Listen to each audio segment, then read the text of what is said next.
ছেচল্লিশতম। আপনারা প্রত্যেকে অবগত আছেন যে 46তম বিসিএস লিখিত পরীক্ষা খুব সন্নিকটে। সো এখন আপনারা যারা 46তম বিসিএস লিখিত পরীক্ষার জন্য প্রস্তুতি নিচ্ছেন, বা এই বিসিএস এর বাইরে অন্যান্য জব এক্সামের জন্য প্রস্তুতি নিচ্ছেন, আপনারা যারা স্মার্ট ক্যান্ডিডেট বা জব এক্সাম গুলোর যে প্রক্রিয়া, এই প্রক্রিয়াগুলোর সাথে জড়িত আছেন কিছু সময় ধরে, আপনারা জানেন ট্রান্সলেশন আসলে কতটা ক্রুশাল একটা সেগমেন্ট, স্পেশালি রিটেন পরীক্ষাতে একটা ভালো মার্ক তোলার জন্য। তো আমরা আজকে আসলে কোনো ধরনের আম, কি বলবো আসলে, মানে আউট অফ দ্য কনটেক্সট কথাবার্তা না বলে আমরা আমাদের মূল প্রসঙ্গেই থাকবো। তো যেমনটা বলেছিলাম, আজকে আমরা আমাদের একটা নতুন ব্যাচের কার্যক্রম শুরু করছি। এটি হচ্ছে 46তম বিসিএস রিটেন ইংলিশ কোর্স। এখানে আমরা যারা 46তম বিসিএস লিখিত প্রার্থী আছেন তাদের প্রিপারেশনে সহায়ক ভূমিকা পালন করার জন্য গেম চেঞ্জারের পক্ষ থেকে আমরা প্রথম এই কোর্সটি আমরা লঞ্চ করেছি। আর বিভিন্ন সময় যে আমি গেম চেঞ্জার প্ল্যাটফর্ম থেকে বিভিন্ন সময় যে কিছু কথাবার্তা বলি, সেই কথাবার্তাগুলোর যথার্থতা প্রমাণে কোন কথাগুলো, যেটা হচ্ছে জব রিটেন এক্সামের জন্য যখন আপনি প্রিপারেশন নেন, এটা আসলে ম্যাটার করে না যে আসলে আপনি বিসিএস পরীক্ষায় অবতীর্ণ হবেন নাকি ব্যাংকের পরীক্ষা অবতীর্ণ হবেন। আপনার পরীক্ষাটা ভিন্ন হতে পারে, পরীক্ষায় মান বন্টন, পরীক্ষার সময়, যে সময়টা আপনার জন্য বরাদ্দ, সেই জায়গাগুলোতে ব্যতিক্রম বা পরিবর্তন থাকবে।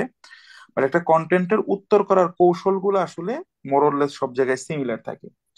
তো আজকে যেমন আমাদের 46তম বিসিএস লিখিত প্রোগ্রামে যারা নতুন করে আমাদের এই প্রোগ্রামে যুক্ত হয়েছেন, আপনাদের জন্য যেমন এটা প্রথম class, at the same time আমাদের গেম চেঞ্জারের সিগনেচার যে ব্যাচটা থাকে, অর্থাৎ রিটেন ইংলিশ যে আমরা গেম চেঞ্জার যে ব্যাচটা রান করি, সেটার আমাদের তৃতীয় ব্যাচে যারা আছেন তাদেরও কিন্তু ট্রান্সলেশনের বেঙ্গলি টু ইংলিশের আজকে, মানে ট্রান্সলেশনের ওভারঅল ফোর্থ ক্লাস এবং বেঙ্গলি টু ইংলিশে আজকে প্রথম ক্লাস, কিন্তু কন্টেন্ট কিন্তু সেম।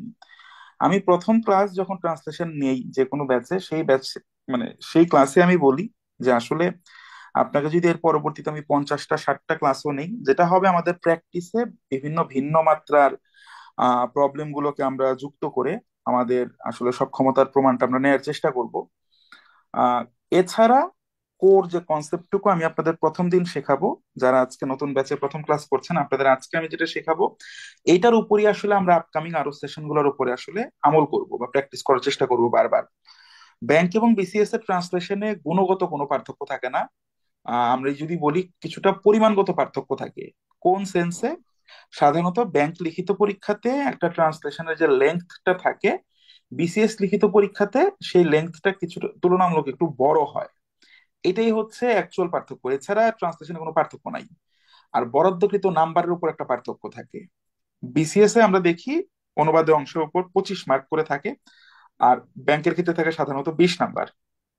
এছাড়া আপনি, মানে সবকিছু যে হ্যাকস গুলো নিয়ে আমরা আজকে কথা বলবো, সেগুলো আসলে সব সময়ের জন্য সেম থাকবে।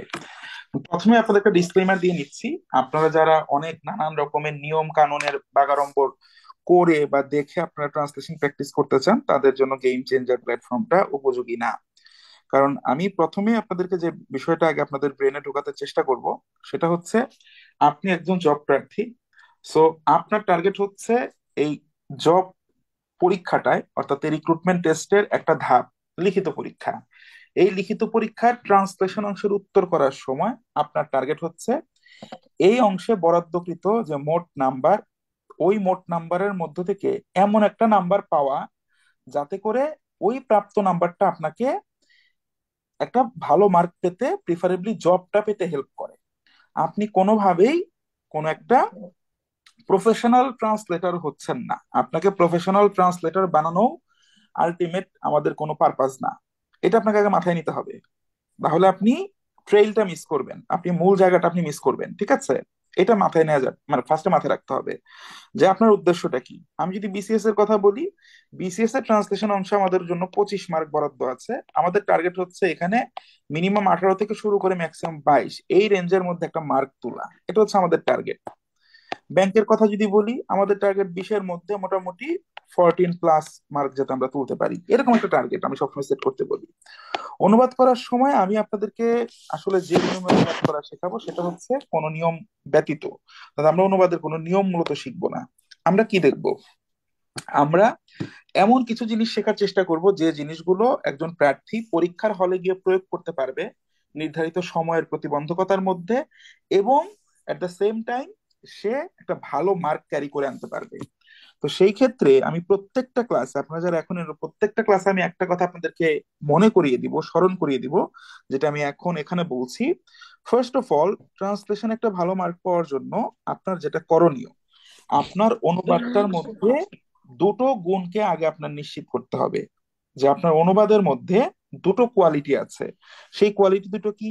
প্রথমত হচ্ছে আপনার অনুবাদের ওভারঅল যে টোনটা বা যে ভাষাটা, ওভারঅল আপনার অনুবাদটাকে সহজবোধ্য হতে হবে। আপনি যে ভাষাতে অনুবাদ করেন না কেন, সহজবোধ্য মানে হচ্ছে ইজিলি আন্ডারস্ট্যান্ডেবল। আমি যদি ইংলিশে বলি, আপনার অনুবাদটা পড়ে একটা মিনিং ইনফার করতে পারতে হবে যিনি রিডার তাকে। দুই নাম্বার ইম্পর্টেন্ট কোয়ালিটি যেটা, সেটা হচ্ছে আপনার অনুবাদটা সাবলীল হতে হবে, অর্থাৎ স্পন্টেনিয়াস হতে হবে। ভাষার ফ্লোটা, প্রবাহটাকে স্বাভাবিক মনে হতে হবে। কোনোভাবেই পড়তে গিয়ে নেটওয়ার্ক দুর্বল হলে যেভাবে আটকে যায়, বাফার হয়, সেরকম বাফার হওয়া যাবে না। ঠিক আছে? এই দুটো গুণ যিনি নিশ্চিত করতে পারবেন, তিনি নিঃসন্দেহে নির্দ্বিধায় অনুবাদ অংশে বরাদ্দকৃত অংশের মধ্যে একটা সিগনিফিক্যান্ট নাম্বার আপনি তুলতে পারবেন, কোনো ধরনের ডাউট বা হেজিটেশন ছাড়া। তাহলে এতই যদি হতো, অনুবাদ করা সহজ হতো, তাহলে কেন অধিকাংশ প্রার্থী আমরা অনুবাদে লেজে গোবরে অবস্থা করে ফেলি? অধিকাংশ প্রার্থী যে কোনো প্রতিযোগিতামূলক পরীক্ষায় অনুবাদ অংশটা লেজে গোবরে করে ফেলার মূল যে কারণটা, সেই কারণটা হচ্ছে আমরা মনে করি সব সময় কিভাবে আসলে একজন পরীক্ষক আমাদের খাতাটা মূল্যায়ন করবেন, এই ব্যাপারটাকেই আমরা শুরুতেই অ্যাকচুয়ালি ভুলে যাই। এটা আমরা মানে মনে করারই চেষ্টা করি না। আপনি যে পরীক্ষাটা দিচ্ছেন, সেই পরীক্ষার খাতাটা যিনি মূল্যায়ন করবে, যিনি আপনার খাতাটা কাটবেন, উনি কখনোই প্রশ্নে প্রদত্ত এক লাইন পড়ে আপনি কি লিখেছেন সে এক লাইন, আবার প্রশ্নের আরেক লাইন পড়ে আপনি কি লিখেছেন সে এক লাইন, এভাবে করে কখনই উনি আপনার খাতাটা মূল্যায়ন করেন না। উনি যেটা করবেন, কাইন্ডলি সবাই একটু মিউট করবেন, হ্যাঁ একটু মিউট করবেন, মিউট করে ক্লাসটা করুন। যখন কোয়েশ্চেন করতে হয়, কোয়েশ্চেন করার ফ্লোর দিব, তখন কাইন্ডলি আনমিউট করে কোয়েশ্চেন করবেন। ঠিক আছে? আচ্ছা, তো যেটা বলছি, তো আলটিমেটলি একজন পরীক্ষক আপনার খাতাটাকে যেভাবে পরীক্ষা করেন বা মূল্যায়ন করেন, সেটা হচ্ছে উনি যখন ওনার কাছে বরাদ্দকৃত যতগুলো খাতা, মানে উনি যতগুলো খাতা মূল্যায়ন করার জন্য পান, ধরেন উনি 50টা খাতা পেয়েছেন বা 20টা খাতা পেয়েছেন, হোয়াট এভার ইট ইজ, তো উনি প্রথমে প্রশ্নে প্রদত্ত যে আর্টিকেলটা, যে এক্সার্টটা, যে অংশ বিশেষটা আছে, সেটুকুকে উনি একবার পড়েন। সাধারণত একটা প্রশ্নের সাথে মূল্যায়নকারীর কাছে একটা ডেমো অ্যান্সার দিয়ে দেওয়া হয়। ডেমো অ্যান্সার মানে ওইটাই একমাত্র অ্যান্সার, ব্যাপারটা মোটেও এরকম না। যে অনুবাদটা, যে প্যাসেজটাকে আপনি অনুবাদ করবেন, সেই প্যাসেজটার একটা মডেল অনুবাদ সাধারণত উত্তরপত্রের সাথে মানে সরবরাহ করা হয় সাধারণত। আচ্ছা, এখন মূলত কি করেন যিনি পরীক্ষার খাতা কাটবেন, উনি আইডিয়ালি যেটা করেন, প্রশ্নে প্রদত্ত প্যাসেজটা হয়তো একবার দেখেন, তারপর হয়তো মডেল অ্যান্সারটার দিকে একবার উনি চোখ বুলান। এই দুটো চোখ বুলানোর ফলশ্রুতিতে ওনার মনের মধ্যে একটা ওভারঅল মিনিং প্রথিত হয়ে যায়, গেঁথে যায়। এরপর উনি 20টা খাতায় মূল্যায়ন করুন আর 50টা খাতায় মূল্যায়ন করুন, উনি আলটিমেটলি কিন্তু প্রশ্নে প্রদত্ত লাইনের সাথে মিলিয়ে মিলিয়ে আপনার খাতাটাকে কাটবেন না।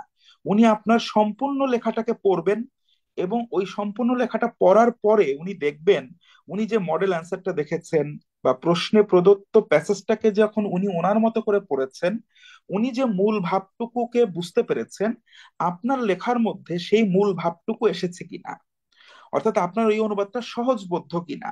ঠিক আছে?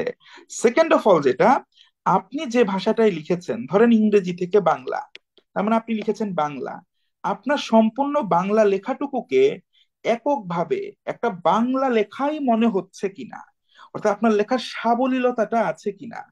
যদি আপনি ইন্ডিভিজুয়ালি এরকম এক লাইন এক লাইন প্রত্যেকটা লাইনকে তার মতো করে, প্রত্যেকটা লাইনের গঠন অনুযায়ী এক্সাক্ট গ্রামার মেনটেন করে, এক্সাক্ট প্রত্যেকটা শব্দের এক্সাক্ট ভোকাবুলারি মেনটেন করে আপনি অনুবাদ করতে চান, সেই ক্ষেত্রে আপনি কখনোই অনুবাদে কাঙ্ক্ষিত মার্কস পাবেন না। এই কথাটাই অ্যাকচুয়ালি আপনাদেরকে কেউ এতদিন বলে নাই বা বলা হয় না। ইংরেজি বাক্যের যে সিনট্যাক্স বা পদক্রম বাংলা ভাষার মতো, বাংলা বাক্য বা অন্য যে কোনো ভাষার বাক্যের সিনট্যাক্স কখনোই সেম হয় না। মূল একটা সার্থক অনুবাদ কখন বলা হয়? একটা অনুবাদকে তখনই সার্থক বলা হয় যখন অনুবাদক মূল প্যাসেজটা থেকে, মূল প্যাসেজের যে মূল বক্তব্যটা আছে, অর্থাৎ উনি যে প্যাসেজটাকে অনুবাদ করছেন, মূল লেখকের সেই লেখনীর যে মূল বক্তব্যটা আছে, উনি যখন সেই মূল বক্তব্যটাকে ওনার অনুবাদের মাধ্যমে প্রকাশ করতে পারেন, তখন ওনার অনুবাদটাকে একটা সার্থক অনুবাদ হিসেবে বলা যায়। এজন্য একটা অনুবাদকে সার্থক করে গড়ে তোলার জন্য প্রথম যে কথাটা আপনাকে মনে রাখতে হবে, আমাদের ব্রেইনের ভেতরে একটা চেইন, একটা শৃঙ্খল পরানো থাকে। আমি এই কথাটাই সবসময় বারবার বলি। আমরা মনে করি যে লাইনটুকু দিয়ে দেওয়া আছে প্রশ্নের মধ্যে, এই লাইনটুকুই হচ্ছে সেক্রেট। সেক্রেট বুঝেন তো, একদম পুত পবিত্র, যেটা অপরিবর্তনীয়, পরিবর্তন করা যাবেই না, ওকেই আমার অনুসরণ করতে হবে। এই বাক্যের প্রত্যেকটা শব্দের আমার মিনিং জানতে হবে। এই বাক্যটা যে স্ট্রাকচারে আছে, গ্রামারের, টেন্সের, বাক্যের যে স্ট্রাকচারে আছে, সেই স্ট্রাকচারে আমাকে অনুবাদ করতে হবে। এই ধরনের শিশুতোষ ধ্যান ধারণা যাদের আছে, আপনাদের জন্যই অনুবাদের কোর্স গুলা নিয়ে আমরা বিভিন্ন দোকান খুলে বসে আছি। 50টা 60টা বিভিন্ন ক্লাসে বিভিন্ন রকমের নিয়ম কারণ আপনাকে দেখানো হবে। After every freaking class you will feel inferior than the কি you are in the previous class. আপনার ইনফেরিয়রিটি কখনোই দূর হবে না। তো এই জন্য আপনাকে মনে রাখতে হবে, 20-এ 20 পাওয়া আপনার টার্গেট না, 20-এ 20 পাওয়া সম্ভব না, 25-এ 25 পাওয়া সম্ভব না। আপনার টার্গেট কি? 25-এর মধ্যে, ওই যে বললাম, 18 পাওয়া, 25-এ 20 পাওয়া, ভালো, খুব ভালো হলে 25-এ 22 পাওয়া। এগুলা পুল অফ করা খুবই সম্ভব। একটা অনুবাদের এক্সাক্ট সার্থক অনুবাদ, পারফেক্ট অনুবাদ বলতে কোনো অনুবাদ হয় না। অনুবাদ হচ্ছে একটা আর্ট ফর্ম, একটা আর্ট। একটা আর্ট বা শিল্পকলার সুনির্দিষ্ট কোনো গঠন হয় না যে এইটাই হচ্ছে সঠিক জিনিস, ব্যাপারটা এরকম না। আমি উদাহরণটা প্রায়ই দিতাম, যে ধরেন গান, সঙ্গীত, সঙ্গীত একটা কলা। এখন এটার বিভিন্ন ধারা আছে। আপনার কাছে একজন ক্লাসিক্যাল সিঙ্গারের গান আপনার কাছে ভালো লাগতে পারে, কেউ এখানে থাকতে পারে তার হয়তো হেভি মেটাল ভালো লাগে, লাগতেই পারে। হ্যাঁ, কারো আছে হয়তো তার কন্টেম্পোরারি সংস ভালো লাগে। বাট এই যে তিন ধরনের আমি জনারের কথা বললাম, তিন ধরনের টাইপের গানের কথা বললাম, এই তিন টাইপেরই গান, এই তিন টাইপের ভিন্ন ভিন্ন গানগুলা যারা গান, যে শিল্পীদেরকে আমরা সার্থক শিল্পী বলি, তাদের মধ্যে কমন জিনিসটা কি? তারা সঙ্গীত বা মূল যে কলার যে ফর্মটা, মূল যে আর্ট ফর্মটা, সঙ্গীতের মূল বেসিক এটিকেটটা তারা ঠিক রাখেন। গানের রূপ যেটাই হোক না কেন, সেটা কি? সুর, তাল এবং লয়।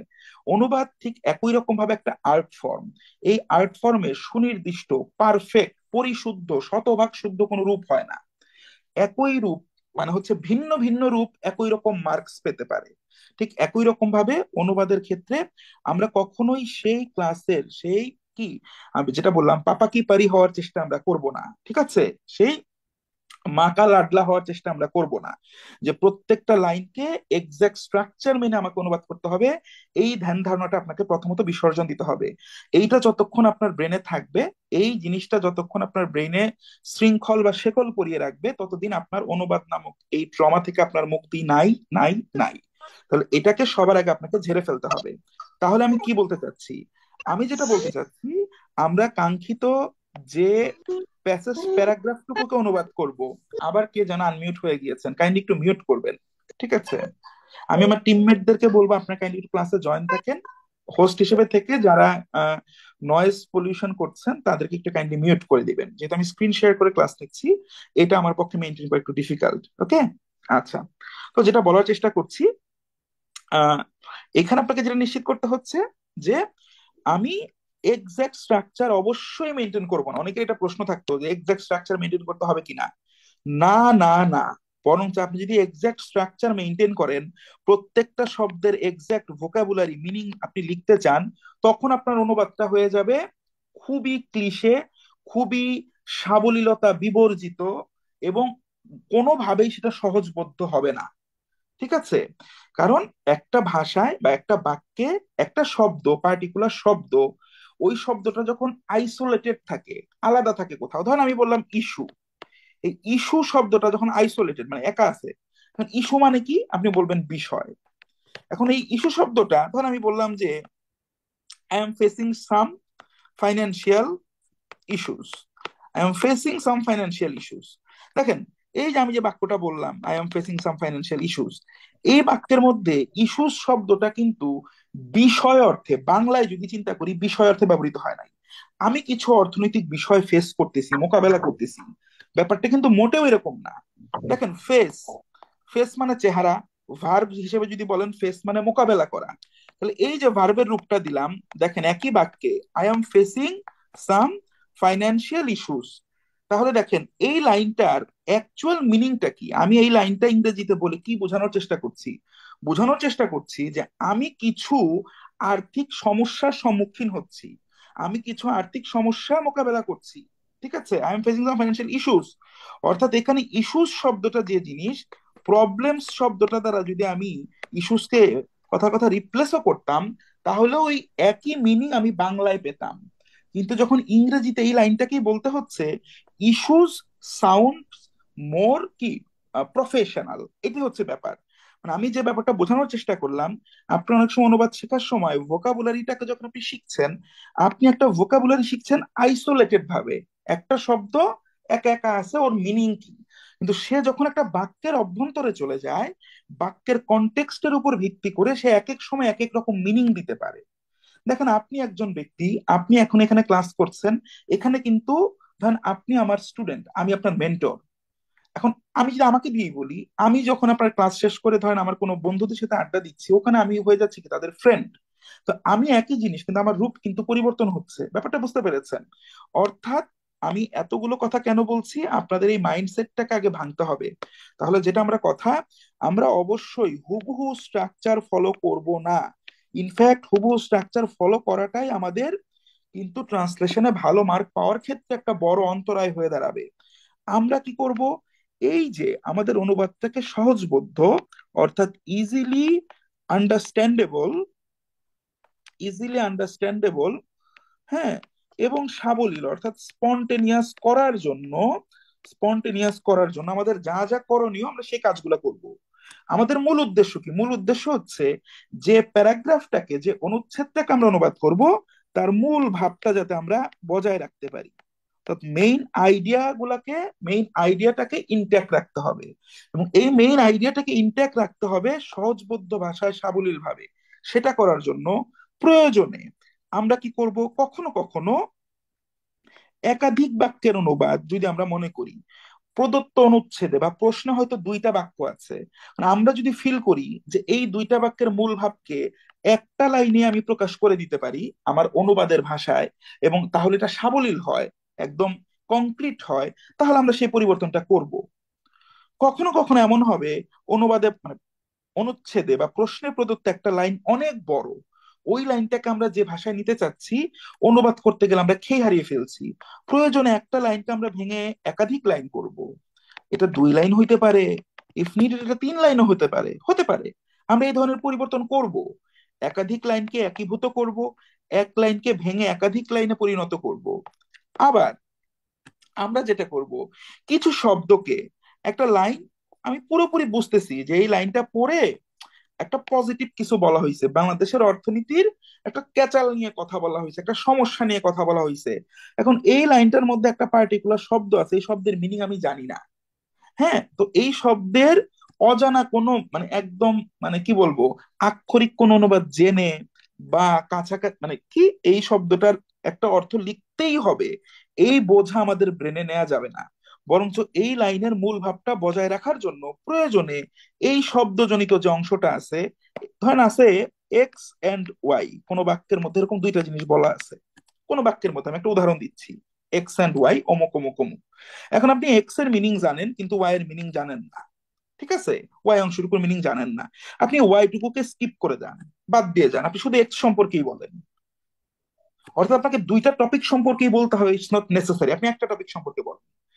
এই দুইটা টপিক সম্পর্কে বলতে যে আপনি আপনার সহজবোধ্যতা বা সাবলীলতা নষ্ট করবেন না, মূল ভাব থেকে দূরে সরে যাবেন না। অর্থাৎ আপনার প্রয়োজন বোধে আপনি আপনার অনুবাদের কিছু অংশকে, কিছু শব্দ, কিছু ফ্রেজ যেগুলোর মিনিং আপনি অ্যাকচুয়ালি জানেন না, আপনি চাইলে সেগুলোকে স্কিপ করে যাবেন। অর্থাৎ সেগুলোকে আপনি বাদ দিয়ে দেন একদম, হ্যাঁ, স্কিপ করে যান বা বাদ দিয়ে দেন, অমিট করে দেন। আপনি এগুলোকে রপ্তানি করে দেন, আপনার অনুবাদ থেকে বের করে দেন। কখনো কখনো ভাষার সহজবোধ্যতা রক্ষার স্বার্থে আপনি ওই লাইনটার সাথে যায়, আপনি কথাটা বললে হয়তো লাইনে আছে বাংলাদেশ উন্নয়নের কথা, কথা আমরা বললাম যে বাংলাদেশ আহ, একটি টেকসই উন্নয়নের জন্য যে লাইনটা প্যাসেজে আছে, প্রশ্নে আছে, সেই লাইনটার অ্যাকচুয়াল অনুবাদ, শব্দ ধরে ধরে অনুবাদ ধরেন এরকম যে বাংলাদেশ উন্নয়নের পথে, কি উন্নয়নের থেকে আমি যদি বলি যে বাংলাদেশ টেকসই উন্নয়নের থেকে এখনো বেশ খানিকটা দূরে আছে, কারণ এটা হচ্ছে প্রকৃত আক্ষরিক অনুবাদ। এখন আপনি এই লাইনটা বুঝতেছেন, বাংলাদেশ টেকসই উন্নয়ন থেকে এখন অনেক দূরে আছে, এটা শুনলে কেমন লাগে আপনি বলেন? আপনি এইটার সাথে ভিন্ন একটা মাত্রা যোগ করতে চাচ্ছেন, আপনি প্রয়োজন অনুবাদে বলে দেন যে আহ, টেকসই উন্নয়ন লক্ষ্যমাত্রা অর্জনের জন্য বা টেকসই উন্নয়ন নিশ্চিতকল্পে এবং একটি উন্নয়নশীল দেশ হওয়ার জন্য যে সূচকগুলো আছে, সেই সূচকগুলো অর্জনে বাংলাদেশ এখনো বেশ খানিকটা পিছিয়ে আছে। এই যে আপনি আপনার নিজের ভাষাটা প্রয়োগ করলেন, কিছু নতুন অংশ আমদানি করলেন, এই কাজটা আপনি করতে পারেন এবং আপনি এটা করবেন। এই কাজগুলো যখন আপনি করবেন তখন আপনার অনুবাদটা ভাইব্রেন্ট হবে। আপনি কোনো পার্টিকুলার একটা সেন্টেন্সের এক বা একাধিক শব্দ নিয়ে আপনি কখনো আটকে থাকবেন না। মোস্ট ইম্পর্টেন্টলি আপনি নির্দিষ্ট সময়ের মধ্যে অনুবাদটা শেষ করতে পারবেন এবং একটা ভালো মার্ক আপনি তুলতে পারবেন। কিন্তু আপনাদের মধ্যে যারা চিন্তা করতেছেন, আল্লাহ, একটা লাইন, একটা সেন্টেন্সের মধ্যে আমি দুইটা বাক্যের মিনিং দুইটা শব্দের মিনিং জানি না, পুরো অনুবাদটার মধ্যে তো 7টা 8টা শব্দ আছে যেগুলোর আমি মিনিং জানি না। Actually you don't need to give a shit, এগুলা কিচ্ছু আসে যায় না। আপনি যদি পুরো প্যাসেজের কনটেক্সটটা বুঝে যান যে প্যাসেজটা আসলে কি নিয়ে কথা বলছে, কোন বিষয়গুলো নিয়ে আলোকপাত করছে, আপনি যে জিনিসটাকে জানেন না, যে জিনিসটার এক্সাক্ট মিনিং জানেন না, কিন্তু আপনি ওটার ভাবটা বুঝতেছেন যে এটা ভালো কিছু না খারাপ কিছু, এটা কি খায় না মাথায় দেয়, সেটা সম্পর্কে আপনার আইডিয়া আছে, তো এটা পজিটিভ কিছু। ওই পজিটিভ, আপনি এক্সাক্ট শব্দটা ধরেন এক্স, এক্স এর মিনিং আপনি জানেন না, তো এক্স যে জাতীয় শব্দ, ওই একই জাতীয় কোনো একটা শব্দের বঙ্গানুবাদ বা ইংরেজি অনুবাদ আপনি করে দেন। আমার কথাটা বুঝতে পারতেছেন কি বলার চেষ্টা করছি আমি? অর্থাৎ একটা বাক্যের জি মধ্যে স্যার। একাধিক শব্দ থাকতে পারে যে শব্দগুলোর মিনিং আপনি জানেন না, and it's completely normal my dear brothers and sisters. এইটা ভাই, মানে কি বলবো, ছেলের হাতের মোয়া না যে আপনি একটা অনুবাদে সবগুলা শব্দ আপনার মানে মিনিং জানা থাকবে, নো ভাই, এটা ম্যান্ডেটরি না, মোটেও না।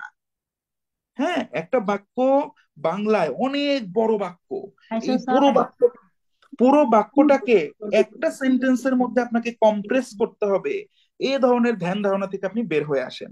এইটা যত আপনি বের হবেন তত আপনার অনুবাদগুলা মানসম্মত হবে।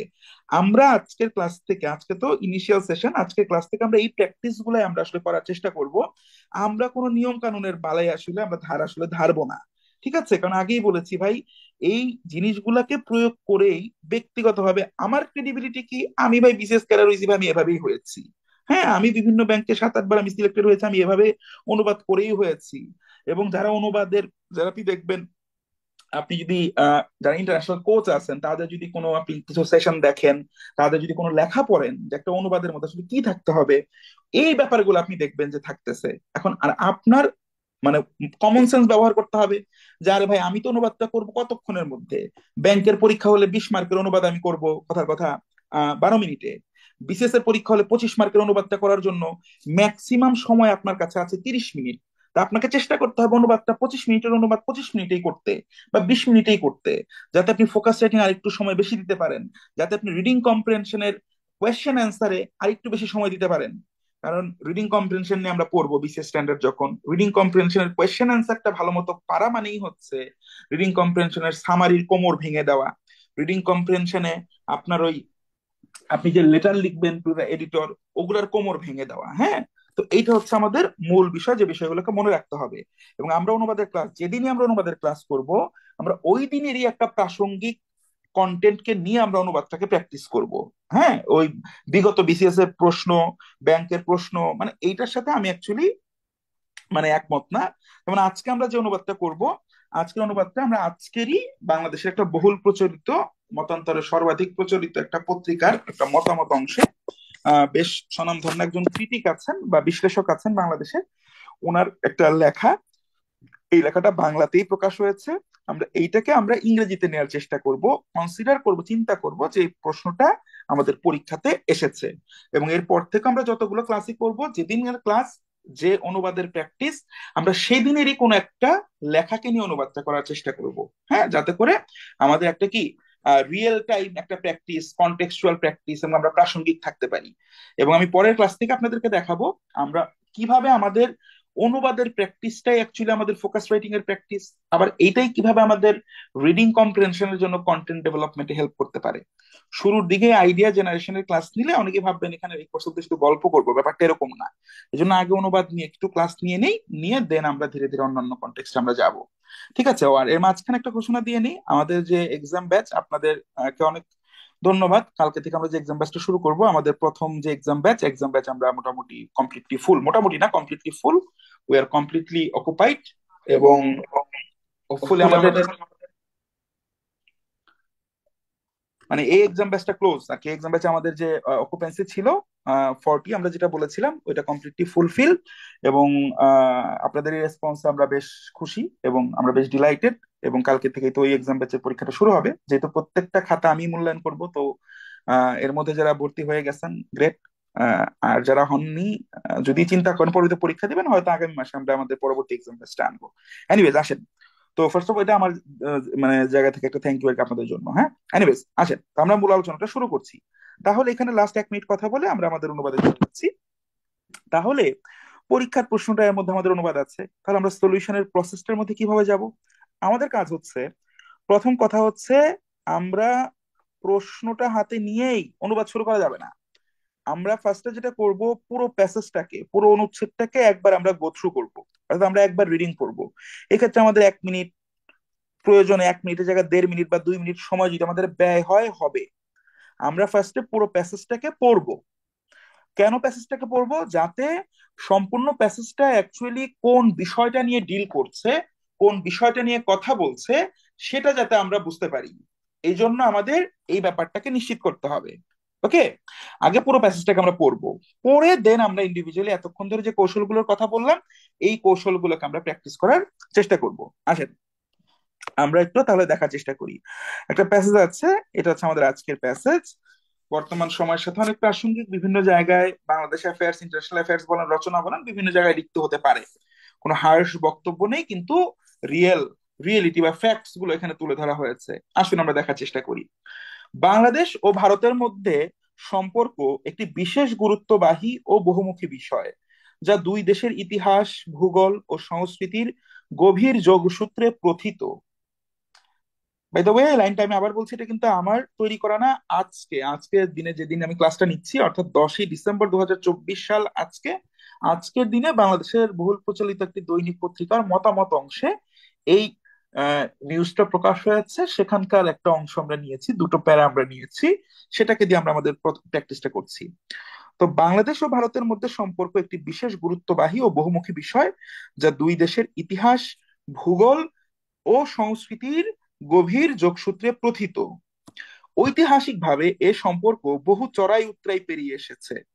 বন্ধুত্ব, সহযোগিতা ও পারস্পরিক সমর্থনের বহু দৃষ্টান্ত থাকলেও সন্দেহ ও অবিশ্বাসের ঘটনাগুলো বারবার এই সম্পর্ককে নাড়া দিয়েছে এবং এগিয়ে যাওয়ার পথকে জটিল করে তুলেছে। সাম্প্রতিক সময়ে জুলাই আগস্টের গণ অভ্যুত্থানের মাধ্যমে বাংলাদেশের রাজনৈতিক পট পরিবর্তন এবং এর সঙ্গে সম্পর্কিত আঞ্চলিক ও আন্তর্জাতিক প্রতিক্রিয়া এই সন্দেহ ও অবিশ্বাসকে নতুন মাত্রায় নিয়ে গিয়েছে। রাজনৈতিক, কূটনৈতিক ও গণমাধ্যমের বিভিন্ন প্রেক্ষাপটে ভিন্ন ভিন্ন বার্তা ও দৃষ্টিভঙ্গি দুই দেশের সম্পর্কের ভারসাম্যকে প্রভাবিত করছে। এর ফলে ন্যায্যতা ও সমমর্যাদার ভিত্তিতে একটি টেকসই ও আস্থাভিত্তিক সম্পর্ক গড়ে তোলার পথে বড় চ্যালেঞ্জ তৈরি হয়েছে। দেখুন, এই যে ভাষাগুলো, প্রত্যেকটি লাইন পড়েই আমরা বুঝতে পারছি এগুলো professional line. These lines are written by someone who is a pro or professional, তাই না? এখন এইটাকে ভাই আমরা ইংরেজিতে নিব, উনি তো এটাকে বাংলাতেই লিখেছেন, তাই না? আগে বলেন, এই যে বাংলাটুকু পড়লাম, এই বাংলাটুকুই স্বাভাবিক বাংলা? অনুবাদের জন্য এখানে বেশ কিছু অবস্ট্যাকেল কিন্তু আমরা ফেস করছি, কিছু লাইন আছে ভয়াবহ রকমের বড়, লক্ষ্য করেছেন? হুম, কথা বলেন এখন। জি এটা স্যার। কি কি খুব না, এটা আপনাদের মানে পার্সপেক্টিভ কি, মানে is this a very easy translation part, নাকি এটা মোটামুটি একটু ট্রিকি মনে হচ্ছে আপনাদের কাছে? অনেস্ট অপিনিয়ন দেন। এটা ট্রিকি বললে আমি খুশি হবো ব্যাপারটা এটা না, এটা সহজ বলে রাগ করবো ব্যাপারটা এটাও না। মানে হোয়াট ডু ইউ ফিল? হ্যাঁ, আপনার নিজের ফিলিংস কি মনে হচ্ছে? বাংলাটাই এটা আমার কাছে যেটা মনে হয়েছে, এটা বাংলাটাই যথেষ্ট টপ নচ বা উচ্চ মার্গীয় বাংলা আমার কাছে মনে হয়েছে এমনটা। এবং এটা অনুবাদ করতে গেলে সাধারণত প্রথাগত যে পদ্ধতিতে একজন শিক্ষার্থীকে আমরা সাধারণত ট্রান্সলেশন শিখাই থাকি, সেই পদ্ধতিতে এগোলে এইটা তার জন্য বেশ টায়ারসাম একটা জব হবে, অনেক বেশি টাইম কনজিউমিং একটা টাস্ক হবে। Do you agree or not? কথা বলুন, আপনাদের কি মনে হয়? জি স্যার, মোটামুটি কঠিন আছে। হ্যাঁ, অবশ্যই তো। ব্যাপারটা হচ্ছে ওই রকম, মানে আমি কঠিন সহজ ওই, মানে এটাও তো একটা রিলেটিভ ব্যাপার অ্যাকচুয়ালি। হ্যাঁ, কঠিন এবং সহজ, আপনি পারলে সহজ, না পারলে কঠিন, এটা তো কোয়াইট নর্মাল। এটার মধ্যে তো কোনো ধরনের মানে ঝামেলা নাই, ফ্যাসাদ নাই, তাই না? তো আমরা যদি ওই দৃষ্টিভঙ্গি থেকে চিন্তা করি, আসেন তাহলে এটা কি দাঁড়াতে পারে। এখানে যেটা বলা হচ্ছে, তাহলে এখানে আমাদের আছে কি, দেখেন। তো আমরা আগে পুরো প্যাসেজটা একবার পড়েছি, 1 মিনিটে গো থ্রু করেছি, করে আমাদের ব্রেইনে কি আইডিয়া এসেছে দেখেন। আমাদের আইডিয়া এসেছে, এখানে আমাদের এমন একটা প্যাসেজকে আমাদের অনুবাদ করতে বলেছে, যে প্যাসেজের মধ্যে বাংলাদেশ ভারত দ্বিপাক্ষিক সম্পর্ক, এই দ্বিপাক্ষিক মানে সম্পর্কের যে ইতিহাস, বর্তমান যে সংকট, এগুলো তুলে ধরা হয়েছে। এবং আপকামিং এই সম্পর্কটাকে এগিয়ে নিয়ে যাওয়ার ক্ষেত্রে বিভিন্ন চ্যালেঞ্জ গুলা নিয়ে এখানে বিভিন্ন রকম কথাবার্তা বলা হয়েছে। মানে একবার পড়েই তার পুরো মুখস্থ হবে না, মানে ইনিশিয়াল আইডিয়া গুলো কি এরকম না অনেকটা, বুঝতে পারছেন কথাটা? জি স্যার। তো এরকম একটা আইডিয়া তৈরি হয়েছে, তাই না? যদিও যেহেতু আমি একটা স্ক্রিনে দেখাই, মানে ডাবল স্ক্রিন, বা এটা ধরেন অন্য মোডে হলে অন্যভাবে দেখানো যেত, আর আমরা একসাথে অনুবাদ করছি, আমি এখানে এখন আমরা কি করব, ইন্ডিভিজুয়াল লাইন্স গুলাকে নিয়ে নিয়ে আমরা চিন্তা করতেছি। আসেন আমরা দেখি কি আছে। দেখেন এখানে দুটো লাইন একবারে নিয়ে নেওয়া হয়েছে। এখন ধরেন আমরা অনুবাদ করতে যাচ্ছি। হ্যাঁ, অনুবাদ করা শুরু করতেছি, তাহলে প্রথম অংশে কি আছে? বাংলাদেশ ও ভারতের মধ্যে সম্পর্ক একটি বিশেষ গুরুত্ববাহী ও বহুমুখী বিষয়, যা দুই দেশের ইতিহাস, ভূগোল এবং সংস্কৃতির গভীর যোগসূত্রে প্রথিত। ঐতিহাসিকভাবে এই সম্পর্ক বহু চড়াই উতরাই পেরিয়ে এসেছে। ট্র্যাডিশনালি থিঙ্কিং, আমরা যদি ট্র্যাডিশনালি ভাবতাম, এগিয়ে যেতাম, আমরা অনেক ভাবে ভাবতাম কি, আচ্ছা দেখি তাহলে আগে কোন শব্দগুলোর অর্থ জানি না। অনেকে হয়তো দাগাতেন যে কি বহুমুখী, হয়তো জানেন না, হয়তো অনেকে দাগাতেন। অনেকে হয়তো দাগাতেন আচ্ছা যোগ সূত্র মানে কি, বা প্রথিত, তো অনেকেই দাগাতেন প্রথিত অর্থ কি, প্রথিত ইংরেজি কি লিখবো। আবার অনেকে হয়তো চড়াই উতরাই, এটা হয়তো জানতেন না। আচ্ছা, পেরিয়ে মানে কি? পেরিয়ে মানে তো ক্রস, এরকম মানে অনেকের মাথায়, মানে ব্রেইনে অনেক ধরনের চিন্তা ভাবনা এভাবে খেলা করতো। মানে আদতে কি বোঝানোর চেষ্টা করছি, এটা দেখার চেষ্টা করেন। সেটা হচ্ছে এই যে ভাবনাগুলা, আরে আমি তো বহুমুখী জানি না, আরে আমি তো যোগ সূত্র জানি না, ও আচ্ছা যোগ সূত্র মানে কানেকশন, ও আচ্ছা যোগ সূত্র বুঝি। প্রথিত, আল্লাহ আল্লাহ, এটা কিভাবে করব? চড়াই উতরাই, আচ্ছা আপস ডাউনস হইতে পারে, এটা মনে হইতে পারে অনেকের। পেরিয়ে, ক্রস, হ্যাঁ হয়তো পারবো। এই যে কিছু চিন্তা আপনি করলেন, এই যে আপনার চিন্তাটা, এই চিন্তাটাই হচ্ছে আইসোলেটেড চিন্তা। এই চিন্তাটাই আইসোলেটেড চিন্তা। অনুবাদ করার সময় এইভাবে আইসোলেটেড চিন্তা করা যাবে না, না, না। যারা স্মার্ট ক্যান্ডিডেট পরীক্ষার আগে অনুবাদ নিয়ে তারা কোনো কথা বলে না। অনুবাদ নিয়ে কোনো মানে অনুবাদ নিয়ে অ্যাকচুয়ালি তাদের কিছু করতে হয় না। তারা তাদের মতো বিভিন্ন কন্টেন্ট পড়ে। কেন বলতেছি, দেখেন, এই অনুবাদ, এই লাইন দুটোর, এখানে দুটো লাইন আছে, এই লাইন দুটোর হাজারটা ভিন্ন ভিন্ন ভার্সন হতে পারে, এবং প্রত্যেকটাই similar level of accuracy process করতে পারে, মানে প্রসেস করতে পারে। তাহলে আপনাকে আমাকে কিভাবে দেখতে হবে, মূল ভাবটাকে বজায় রেখে। তাহলে প্রথম লাইন কি বলছে ভাই? বাংলাদেশ ও ভারতের মধ্যে সম্পর্ক একটি বিশেষ গুরুত্ববাহী ও বহুমুখী বিষয়, যা দুই দেশের ইতিহাস, ভূগোল ও সংস্কৃতির গভীর যোগসূত্রে প্রথিত। প্রথিতর মানে আপনি জানেন না, কিন্তু বাংলা পড়ে বুঝতেছে এটা মানে কি বোঝাচ্ছে, যে বাংলাদেশ আর ভারতের যে সম্পর্কটা, এই ইতিহাস, ভূগোল আর সংস্কৃতির গভীর যে যোগসূত্র আছে, এর উপর ভিত্তি করেই হয়েছে। এরকম একটা মিনিং দিচ্ছে প্রথিত দিয়ে, তাই না ভাই? বাংলা বুঝি কিনা আগে, আগে নেটিভ ল্যাঙ্গুয়েজ বুঝতে হবে। নিজের ভাষার উপর যদি নিজের কমান্ড না থাকে, সেই ক্ষেত্রে দেয়ার ইজ নো ওয়ে আপনি একটা ফরেন ল্যাঙ্গুয়েজ আপনি ভালো করবেন। আগে এটুকু বুঝেন, বাংলাটুকু পড়ে প্রথিতর ইংরেজি হয়তো আপনি জানেন না, কিন্তু প্রথিতর বাংলা কি আপনি বুঝতে পারছেন কিনা, বা বাংলা একটা আইডিয়া আসছে কিনা। একটা শব্দ দিয়ে প্রথিতর বাংলা করার দরকার নাই, প্রথিতর সমার্থক শব্দের দরকার নাই। প্রথিত দিয়ে কি বোঝানোর চেষ্টা করতেছে, যে এটার ভেতরেই কি, এর থেকে এটার উৎপত্তি, তাই না? দুই দেশের সম্পর্ক, এটা কিসের উপর, ইতিহাস, ভূগোল, হ্যাঁ, ইতিহাস ভূগোল ও সংস্কৃতির গভীর যোগসূত্রে, অর্থাৎ এই যে ইতিহাস ভূগোল এগুলোর যে কানেকশন, এইটার মধ্যে থেকে কি এই সম্পর্কটা তৈরি হয়েছে। সম্পর্কের মূল ভিত্তিগুলাই আছে এই ব্যাপারগুলোর ভেতরে। এইরকম না, মানে আমরা যদি মুখে বলতে বলতাম তাহলে তো এভাবেই তো বুঝাইতেন নাকি, কথা জি বলেন। স্যার। জি স্যার। কিন্তু বাট উই নিড টু মানে make sure we are expressing what we are feeling in a particular, in one or more sentences. এখন ওইটা করার জন্য দেখেন কিছুক্ষণ আগে যা কথা বলছে ওইটাই, এটার ভিন্ন ভিন্ন ভার্সন হইতে পারে। হ্যাঁ, এখন দেখেন আমি কেন ইচ্ছা করে নিলাম, এটার কি কারেক্ট কোনো ভার্সন আছে? মানে এখন পর্যন্ত তো নেটে নাই, পরীক্ষায় আসা কোনো গাইড থেকে তো আমরা তুলি নাই, টুকলি করি নাই যেটার এক্সাক্ট কোনো মিনিং আছে নাকি। আজকে আমরা যেটা করতেছি এইটাই এটার প্রথম মানে অনুবাদ হচ্ছে ইংরেজিতে, যদি ওই কনটেক্সটে আমরা ভাবি। আসেন, ভিন্ন ভিন্ন ভাবে হতে পারে। তাহলে আমরা প্রথম লাইনের মূল ভাবটা কি পেলাম, বাংলাদেশ এবং ভারতের মধ্যে সম্পর্কটা একটি গুরুত্ববাহী ও বহুমুখী বিষয়। মুখে মুখে যদি বলতাম গুরুত্ববাহী মানে ইম্পর্টেন্ট। বাংলাদেশ ভারতের মধ্যে সম্পর্ক, সম্পর্ক মানে রিলেশনশিপ। রিলেশনশিপ কার, বাংলাদেশ আর ভারতের। ইন্ডিয়া বাংলাদেশ রিলেশনশিপ, অথবা the relationship between India and Bangladesh, ভালো কথা। একটি ইজ ইম্পর্টেন্ট, এটা খুব ইম্পর্টেন্ট। বহুমুখী, বহুমুখী মানে যদি আপনি চিন্তা করেন মাল্টি ডাইমেনশনাল, ডাইভার্সিফাইড, ভিন্ন ভিন্ন কিছু হইতে পারে।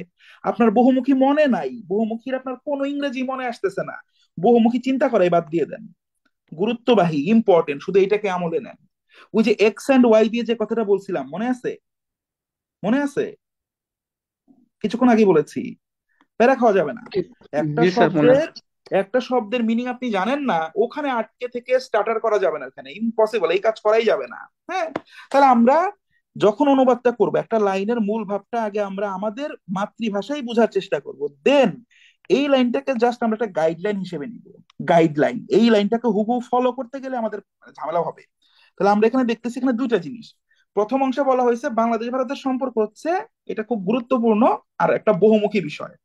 আর পরে বলা হয়েছে যে এই যা যা মানে কি, এই সম্পর্কটা দুই দেশের ইতিহাস, ভূগোল ও সংস্কৃতির গভীর যোগসূত্রে প্রথিত।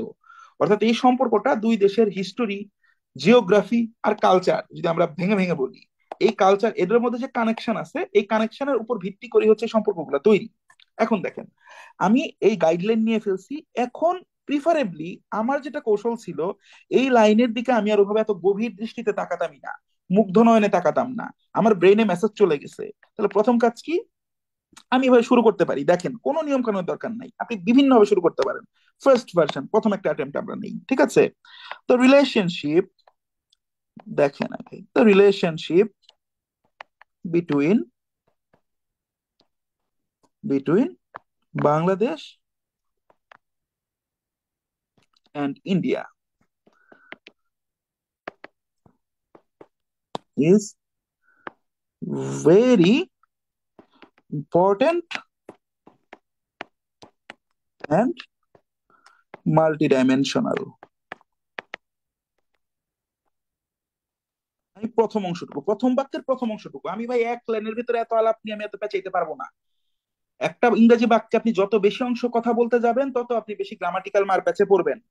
এই লাইনটাকে কি শুধু এভাবেই লিখতে হবে? নো, কোনোভাবেই না। আপনি আরো ভিন্ন ভাবে লেখেন, এই প্রথম অংশটুকুর মধ্যেই দেখেন আমরা পরিবর্তন আনতে পারি অনেক। হ্যাঁ, আপনি মাল্টি ডাইমেনশনাল লিখবেন না, লেখার দরকার নাই, আপনি লেখেন ইজ ভেরি ডাইভার্সিফাইড, ডাইভার্সিফাইড লেখেন, কোনো সমস্যা নাই।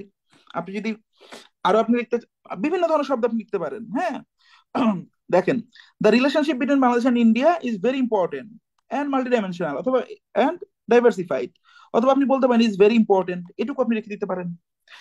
অথবা আমার কাছে এটা যেটা, যদি আমি মাল্টি ডাইমেনশনাল বা ডাইভার্সিফাইড বলি, সেই ক্ষেত্রে ইম্পর্টেন্ট লিখতে আমার ইচ্ছা করতেছে না, আমি নিজে ব্যক্তিগতভাবে হয়তো ইম্পর্টেন্ট লিখতাম না, আমি লিখতাম the relationship between Bangladesh and India is very কি ডাইভার্সিফাইড।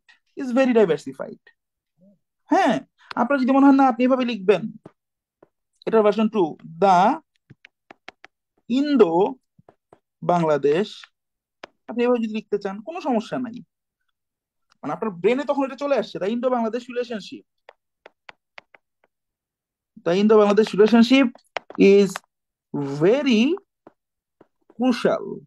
ক্রুশাল মানে গুরুত্বপূর্ণ। Is very crucial and multi layered, মানে বহু স্তর বিশিষ্ট লেখেন। অথবা is very crucial and diversified লেখেন। ডাইভার্সিফাইড অ্যান্ড মাল্টি লেয়ার্ড লেখেন। Is very significant and crucial লেখেন। Whatever you want to do, just make sure আপনি বাক্যের মূল ভাবটা বজায় রাখতেছেন। পরের অংশ দেখেন, যা দুই দেশের ইতিহাস, ভূগোল ও সংস্কৃতির গভীর যোগসূত্রে প্রথিত। আমি যদি প্রথমটার অ্যাসপেক্টে লিখি, এই লাইনের অ্যাসপেক্টে লিখি, ধরেন আমি এটুকু লিখছি, the relationship between Bangladesh and India is very diversified. ভালো কথা, is very important and diversified. It is it is based on the it is based on the history it is based on the history, geography and culture. It is based on the history, geography and culture of the countries. Two লেখার দরকার নেই, two চাইলে লিখতে পারেন, না of this countries লেখেন, of this countries. এই প্রথিত মানে কি ইন্টার কানেক্টেড লিখতে হবে? দরকার নাই। তাহলে আমি যদি এইটুকু দেখি, আমি এখানে যা লিখলাম, the relationship between Bangladesh and India is very diversified, it is based on the history, geography and culture of this countries. তাহলে দেখেন যে প্রথম লাইনের কিন্তু সহজবোধ্য এবং সাবলীল একটা অনুবাদ কিন্তু হয়েছে বলে আমার মনে হচ্ছে। আমি জানি না আপনারা স্যাটিসফাইড কিনা, কথাটা বুঝতে পারছেন? জি and sir, this satisfied. is not and this is not the only way. There's মানে কি মাল্টিপল আদার পসিবল মানে সেন্টেন্সেস অ্যাজ ওয়েল। দেখেন আমরা যদি বলার চেষ্টা করি, ভিন্ন আরো কিছু বলি, দেখি ভিন্ন ভাবে সাজাতে পারি কিনা, দেখি আমরা একটা লাইনে সাজাতে পারি কিনা, এই প্রথম লাইনটাকে এক লাইনে শেষ করতে পারি কিনা। ঠিক আছে, দা আমরা ধরেন যদি এভাবে লিখতে চাই, দেখেন কোন কালে নিয়েছে এভাবে, দা relationship the relationship between India and Bangladesh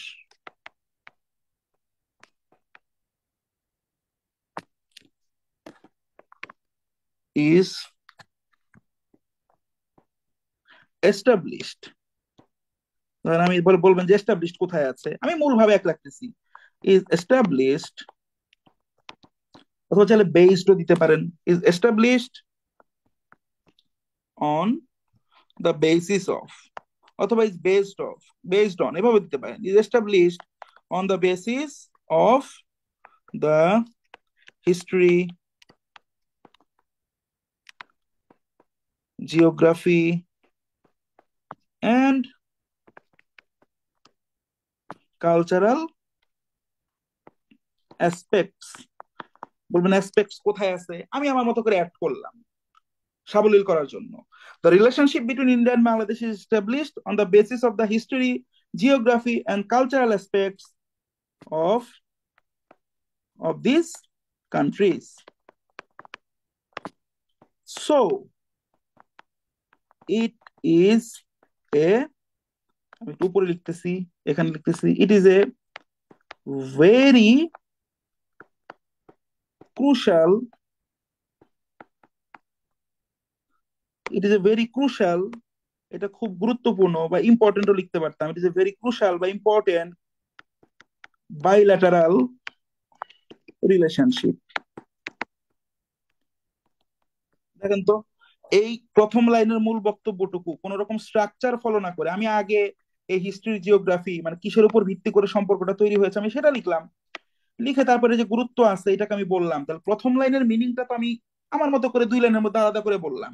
সিকোয়েন্সে যে আমাদেরকে সেম ভাবে মেনটেন করতে হবে আমি তো সেটাও করতেছি না।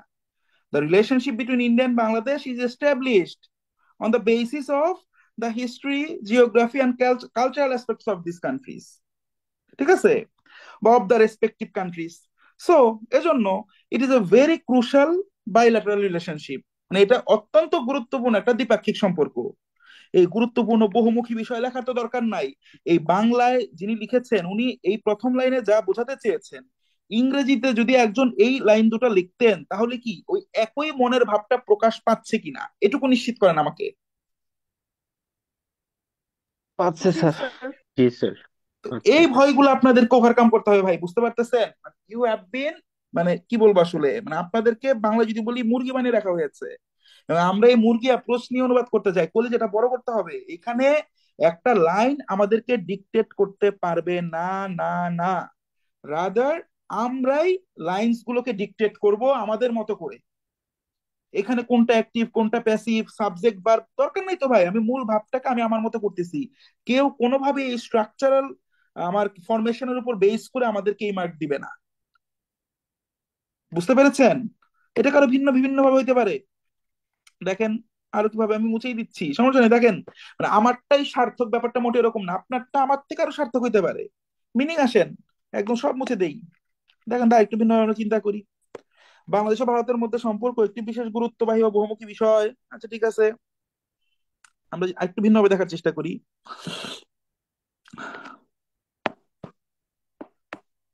The India, sorry, the India Bangladesh বা দা বাংলাদেশ ইন্ডিয়া লিখতে পারেন। দা ইন্ডিয়া বাংলাদেশ বাইল্যাটারাল, এই দ্বিপাক্ষিক কথা আমি কেন দিচ্ছি, কারণ আমার দিলে আমার মিনিংটা সুন্দর হচ্ছে, দেখতে ভালো লাগতেছে মনে হচ্ছে। এই জন্য বাইল্যাটারাল চাইলে আপনি দিতে পারেন, চাইলে আপনি অমিটও করতে পারেন, বাধ্যতামূলক কিছুই না। The India Bangladesh relationship, the India Bangladesh relationship has some historical, geopolitical, and the India Bangladesh relationship has some historical, geopolitical, বা সাম না দিয়ে আপনি এখানে ম্যানিও দিতে পারেন, সমস্যা নাই। এখানে ডিটারমিনার উপর ভিত্তি করে আপনার লাইন কাটবে না। The India Bangladesh relationship has some historical, geographical and cultural importance. দেখেন, ভারত বাংলাদেশ সম্পর্কের কি আছে, ঐতিহাসিক, ভূ মানে ভূরাজনৈতিক এবং সাংস্কৃতিক গুরুত্ব আছে। হ্যাঁ, that's why, that's why this bilateral relationship, this bilateral relationship is very কি is very, যদি বলতে ভেরি, যদি ভেরি নাও দিতে পারি, ভেরি দেওয়ার দরকার নাই, ইজ মাল্টি ডাইমেনশনাল লেখেন, বা very diversified, is multi dimensional, এটা অনেক বহুমাত্রিক একটা সম্পর্ক। দেখেন, আপনি আপনার মতো চেঞ্জেস আনেন, কিন্তু মূল মিনিংটা এসেছে কিনা দেখেন তো, এসেছে? কথা বলেন। জি স্যার। শুনেন, you guys are smart people and I know it. There's some fine tuning needed to be done in your preparation. So এই ফাইন টিউনিং গুলা যারা অ্যাকচুয়ালি ফ্লেক্সিবিলি নিবেন, হ্যাঁ, এবং যারা অ্যাকচুয়ালি এগুলা যত দ্রুত নিজেদের সাথে অ্যাডাপ্ট করতে পারবেন, দেখবেন আপনার সাবকনশিয়াস মাইন্ডে থেকে ধীরে ধীরে চিন্তাগুলা কমতে শুরু করবে।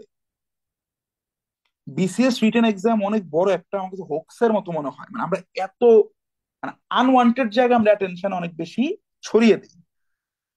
কিন্তু যে টার্গেটে আমরা এত বেশি মানে আনওয়ান্টেড জায়গায় অ্যাটেনশন দেই, ঠিক আছে, সেই ক্ষেত্রে প্রবলেমটা কি হয়? সেই ক্ষেত্রে প্রবলেম হয় যে, আমি আপনাদের শুনেন, এই যে আজকে হচ্ছে ফার্স্ট সেশন, এরপর থেকে আমরা ক্লাসগুলো করার সময় আমাদের পরবর্তী সেশন গুলো যখন আমরা যাব, উইল ইন্টারাক্ট বলতে আমরা একটা ইন্ডিভিজুয়াল সেন্টেন্স দিব, ওই সেন্টেন্স থেকে আপনাদের ইনপুট নেওয়া হবে। দ্য ফার্স্ট সেশন, সো অস্থির হওয়ার দরকার না, আগে একটু মানে সাইকোলজিক্যাল যে চেঞ্জটা আমাদের প্রয়োজন, ওটা আগে একটু দেখার চেষ্টা করেন, ওটা আগে আনার চেষ্টা করেন। আমি আগে সেই জায়গাটা নিয়ে কাজ করছি, ঠিক আছে? আল গিভ ইউ ফিডব্যাক, ওইটা নিয়ে চিন্তা করবেন না, আগে একটু দেখেন। হুম, আগে স্যার একটু অনেকে দেখেন। স্যার কমেন্ট করতেছে, আপনি যদি ফোন থেকে একটু দেখতেন তুমি, তাহলে ভালো আমি হতো। দেখেছি দেখেছি, আমি তো দুইটা ডিভাইস নিয়ে একবারে থাকলে সাউন্ডে প্রবলেম হয়, নয়েজ ইস্যু হয়। ঠিক আছে। ওকে স্যার, ঠিক আছে।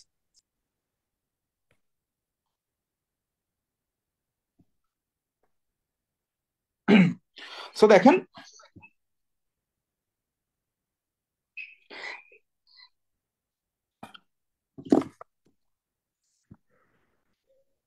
এখানে আলটিমেট যে টেক্সট গুলো এসেছে তুমি আমাকে স্ক্রিনশটে পাঠিয়ে দাও,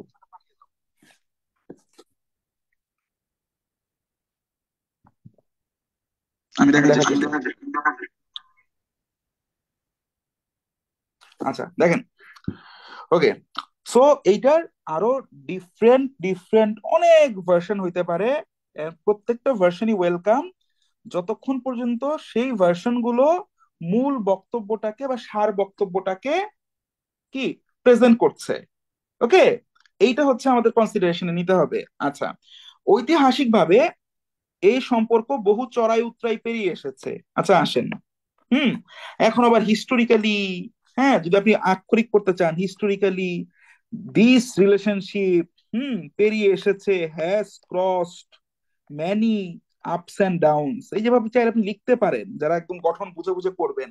বাট এইটা কিন্তু আপনার স্পন্টিনিটি নষ্ট করবে। ঠিক আছে, দেখেন আপনি মানে নষ্ট করবে বলতেছি না, আপনি আরো সুন্দরভাবে আগের লাইনটাকে যেভাবে লিখেছেন তার সাথে যাতে একটা কোহেরেন্স থাকে, এইটা হচ্ছে আপনার করণীয় হওয়া উচিত, এইটা আপনার করণীয় হওয়া উচিত।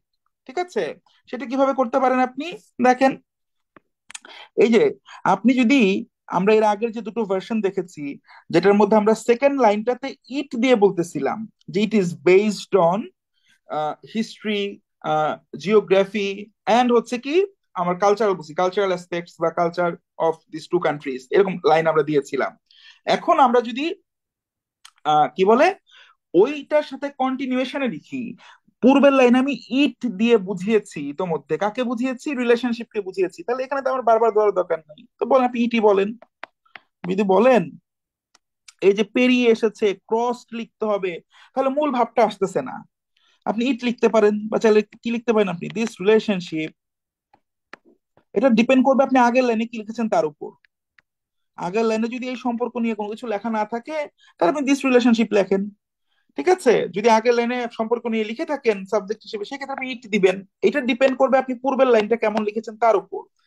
ইট, অথবা দিস রিলেশনশিপ কি হ্যাজ সিন, লেখেন has seen many ups and downs লেখেন। যদি আপনি একদম আক্ষরিক কি করতে চান, এই পেরিয়ে এসে বলুন সিন কোথায় আসছে স্যার, সিন নাই, কিন্তু ইংলিশে বলছে, আপনি এভাবে বলবেন যে এই সম্পর্কটা অনেক ধরনের উত্থান পতন দেখে এসেছে। তা আপনি আরো ভিন্ন কিছু বলেন, কি this relationship,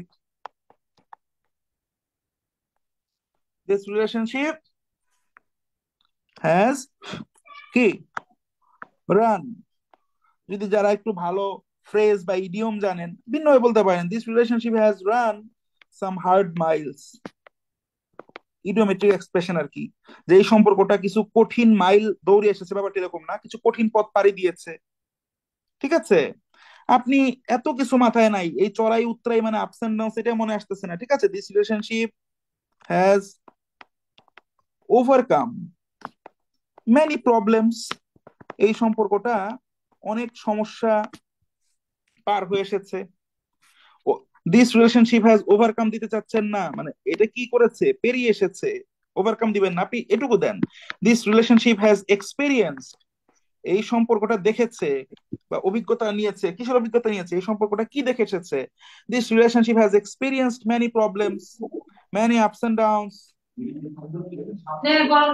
this relationship has experienced কি যদি আমরা বলি এক্সপিরিয়েন্সড স্ট্রাগলিং পিরিয়ড বা সাম স্ট্রাগলিং পিরিয়ডস লেখেন, has experience some periods of struggle বা স্ট্রাগলিং পিরিয়ডস লেখেন, অনেক সংগ্রামের কিছু সময়, প্রবলেমেটিক পিরিয়ড লিখতে পারেন, লিখেন। আমার মূল ভাবটা ধরতে পারছেন, আমি আসলে কি বোঝাতে চাচ্ছি? জি জি স্যার। স্যার, জি স্যার। লাইন্স গুলোকে আমরা ডিকটেট করব, এই লাইন্স গুলোর মতো আমরা চলবো না, আমাদের মতো করে লাইন গুলা চলবে। এবং এই যখন by the end of our fifth class, যেহেতু বিসিএস আমরা এখানে 6টা সেশন রেখেছি, লাস্ট ক্লাসে যে যে কথা বলবো, ধরেন আল্লাহ মাফ করুক, আমাদের পরীক্ষা হলে সবসময় সবকিছু আমাদের পরিকল্পনা মাফিক এগোয় না। দেখা গেল এই বিরাট একটা ট্রান্সলেশন আমাদের করতে হবে, কিন্তু আমাদের হাতে সময়, ডিজায়ার টাইম নাই। কতক্ষণ সময় আছে? 5 মিনিট আছে, 6 মিনিট আছে, বা 10 মিনিট আছে। 25 মার্কের একটা ট্রান্সলেশন করবো আমরা, বিশেষ পরীক্ষার কথা বলতেছি। তখন কি হবে? ওই যে প্রথমবার আপনি পুরো প্যাসেজটা পড়লেন, পড়ে আপনার মোটামুটি যতটুকু মাথায় ঢুকেছে যে এই প্যাসেজটা কি নিয়ে বলছে, ওই আপনার ব্রেইনের কথাগুলাকে আপনি যদি বানিয়ে প্যারাগ্রাফ লিখেন, তাহলে যেভাবে লিখতেন, এইটাকে জাস্ট, আমরা ছোটবেলায় প্যারাগ্রাফ লিখতাম না, কিছু ওয়ার্ড দেওয়া থাকতো, ওই ওয়ার্ড গুলাকে, থেমাটিক প্যারাগ্রাফ আর কি, যেটা ওয়ার্ড গুলাকে আমাদের লেখার মধ্যে রেখে আমাদের প্যারাগ্রাফ লিখতে হইতো বা এসে লিখতে হইতো, মনে আছে? এক ধরনের লেখা ছিল, মনে আছে কি? জি স্যার, মনে আছে। তো তো গড ফরবিড, যদি আমরা কখনো এরকম আনওয়ান্টেড সিচুয়েশন, আনএক্সপেক্টেড সিচুয়েশনে পড়ে যাই, সেক্ষেত্রে আমরা এরকম প্রত্যেকটা লাইন বাই লাইন আগাবো না। আমরা প্রথম লাইন বা শেষ লাইনটাকে একটু প্রায়োরিটি দিব, 2 মিনিট বা 4 মিনিট, আর মাঝের কথাগুলো আমরা ফ্লোতে ফ্লোতে লিখবো, আমাদের মতো বানিয়ে লেখার মতো। আচ্ছা, এই শব্দটা থাকতে হবে, কিন্তু এই স্ট্রাকচার মেনটেন করতে আমরা বাধ্য না। বুঝতে পারছি? এমন নিয়ম কানুন এখানে আলাপ করে লাভ নাই যে জিনিস পরীক্ষার হলে কাজে লাগবে না। ঠিক আছে? আপনি আপনি এখন প্রফেশনাল অনুবাদক হয়ে ওই যে কি বলবো, আপনি ফ্রিল্যান্সিং করবেন না। আপনাকে পরীক্ষার হলে প্যারাডক্স সিচুয়েশনে খুব অ্যাবস্ট্রাক্ট টপিকে অনুবাদ আপনাকে করা লাগতে পারে। তো এই জন্য আপনাকে এই ফ্লুইডিটিটা নিশ্চিত করতে হবে। ওকে, আসেন এই লাইনটা আমরা করার চেষ্টা করি, এই লাইনটা আমরা দেখার চেষ্টা করি। রহমত, তুমি আমাকে একটু কমেন্ট, একটু এগুলা দিয়ে দাও, বলেছিলাম। মানে আমি নতুন অন্য আইডি দিয়ে জয়েন করলেও একটা তো নয়েজ প্রবলেম হচ্ছে, দিতে হচ্ছে, আমি পূর্বের কমেন্ট গুলো দেখতে পাচ্ছি না। বন্ধুত্ব, সহযোগিতা ও পারস্পরিক সমর্থনের বহু দৃষ্টান্ত থাকলেও সন্দেহ ও অবিশ্বাসের ঘটনাগুলো বারবার এ সম্পর্ককে নাড়া দিয়েছে এবং এগিয়ে যাওয়ার পথকে জটিল করে তুলেছে। ভালো পেঁচালো লাইন, কিন্তু ভালো পেঁচানো লাইন। ঠিক আছে, দেখেন,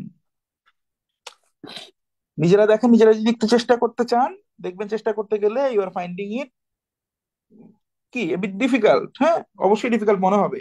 আচ্ছা, তাহলে আমরা আবার, এখন আমরা এতক্ষণ ধরে যে কথাগুলো বলেছি, সেই কথাগুলোর আলোকে আমরা বিশ্লেষণ করার চেষ্টা করি। ওকে, রহমত, তুমি কি আছো অনলাইনে? জি স্যার, আছি। নতুন কমেন্ট আসেনি। বুঝিনি, নতুন কমেন্ট আসলে আমি ওটা পাঠিয়ে দিব। কেন? পূর্বের গুলা আমার দেখার জন্য আমাকে একটু কাইন্ডলি আমাকে মেসেঞ্জার পাঠিয়ে দাও। আচ্ছা, দেখেন, তো বন্ধুত্ব, সহযোগিতা ও পারস্পরিক সমর্থনের বহু দৃষ্টান্ত থাকলেও সন্দেহ ও অবিশ্বাসের ঘটনাগুলো বারবার এই সম্পর্ককে নাড়া দিয়েছে। আপনাদের জন্য বিভিন্ন টাস্ক, মানে আমরা এখানে ক্লাসটাই হচ্ছে কমপ্লিটলি ইন্টারঅ্যাক্টিভ, কথাটা বুঝতে পেরেছেন? তো পরবর্তী জায়গাগুলো থেকে এখানে ইন্টারঅ্যাকশনের মোড গুলো আছে।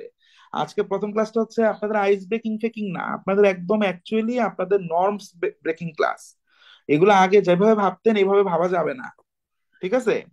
এবং এই, মানে this is the only session যে সেশনটাকে আমরা ওইভাবে ওপেন রাখছি।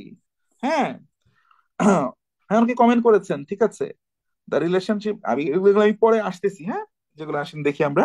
তো বন্ধুত্ব, সহযোগিতা ও পারস্পরিক সমর্থনের বহু দৃষ্টান্ত থাকলেও, দেখেন এই লাইন যখন আপনারা দেখবেন, অনেকে চিন্তা করবেন, আচ্ছা বন্ধুত্বর মানে তো আমি জানি ফ্রেন্ডশিপ, সহযোগিতা মানে কোঅপারেশন, এগুলো হয়তো জানি, পারস্পরিক সমর্থন এটা একটু ক্যাচাল মনে হচ্ছে, হয়তো অনেকে পারবেন মিউচুয়াল সাপোর্ট, এভাবে চিন্তা করবেন। বহু দৃষ্টান্ত থাকলেও সন্দেহ, অবিশ্বাস, মানে যে সন্দেহ অবিশ্বাস, এই দুইটা আসলে একই ধরনের কথা। বাংলায় যদি আপনি বলেন সন্দেহ, সন্দেহের ইংরেজি ডাউট, সাসপিশন। হ্যাঁ, অনেক কিছু বলতে পারেন। অবিশ্বাস মানে কিন্তু ইংরেজি যদি করেন একই রকম, অর্থাৎ আদতে এই দুইটা শব্দ একই রকম মিনিংই দেয়। হ্যাঁ, তো চাইলে আমরা দুইটা ভিন্ন শব্দ দিতে পারি, চাইলে শুধু একটা শব্দ দিয়ে এটাকে আমরা অনুবাদ করতে পারি। কি করবো এটা পরে দেখা যাবে, এটা ভাবের উপর ডিপেন্ড করবে। আচ্ছা, বন্ধুত্ব, সহযোগিতা ও পারস্পরিক সমর্থনের বহু দৃষ্টান্ত থাকলেও সন্দেহ ও অবিশ্বাসের ঘটনাগুলো বারবার এই সম্পর্ককে নাড়া দিয়েছে। ওইখানে একটা কথা বলছি, স্পেশালি আপনারা যারা বিশেষ পরীক্ষা দিবেন, রিটার্ন, বিশেষ রিটার্নে যারা আছেন আপনারা, আজকে দেখলাম অনেক জায়গায় দেখলাম সাজেশন যে বিসিএস রিটেন যারা দিবেন এখন আপনারা কাপলান বা হচ্ছে মাগুসের বা হচ্ছে আপনার কি ওয়ার্ড স্মার্ট 1 টু 14-1500 শব্দ মুখস্থ করতে হবে। এই কাজ কিন্তু ভুলেও এখন করতে যান না। একদম মাঠে মারা যাবেন এবং মাঠে মারা খাবেন। হ্যাঁ, this is not the time to learn 1500 or 1000 new words. হ্যাঁ, ফরগেট ইট। আপনি সর্বোচ্চ গেলে আপনার ভোকাবুলারি আগে যা প্রিভিয়াসলি যা পড়েছেন, বিভিন্ন এক্সামে যে শব্দগুলো এসেছে, ওগুলাকে আপনি অপশন সহ অ্যানালাইসিস করতে পারেন। হুম। সর্বোচ্চ গেলে হাই ফ্রিকোয়েন্সি 200-300 শব্দ দেখতে পারেন। এর থেকে বেশি শব্দ শেখার এখন সময় না ভাই। যে কোনো পরীক্ষার শতভাগ ভোকাবুলারি আপনি জানবেন, এইটা যে এক্সপেক্ট করে সেই বোকা। তো রিটেন পরীক্ষা যারা দিবেন 3 মাস পর, এখন কিন্তু 1000 নতুন ওয়ার্ড পড়ার টার্গেট নিয়েন না। এখন এই রং ঢং করার সময় নাই ভাই আপনাদের। ঠিক আছে?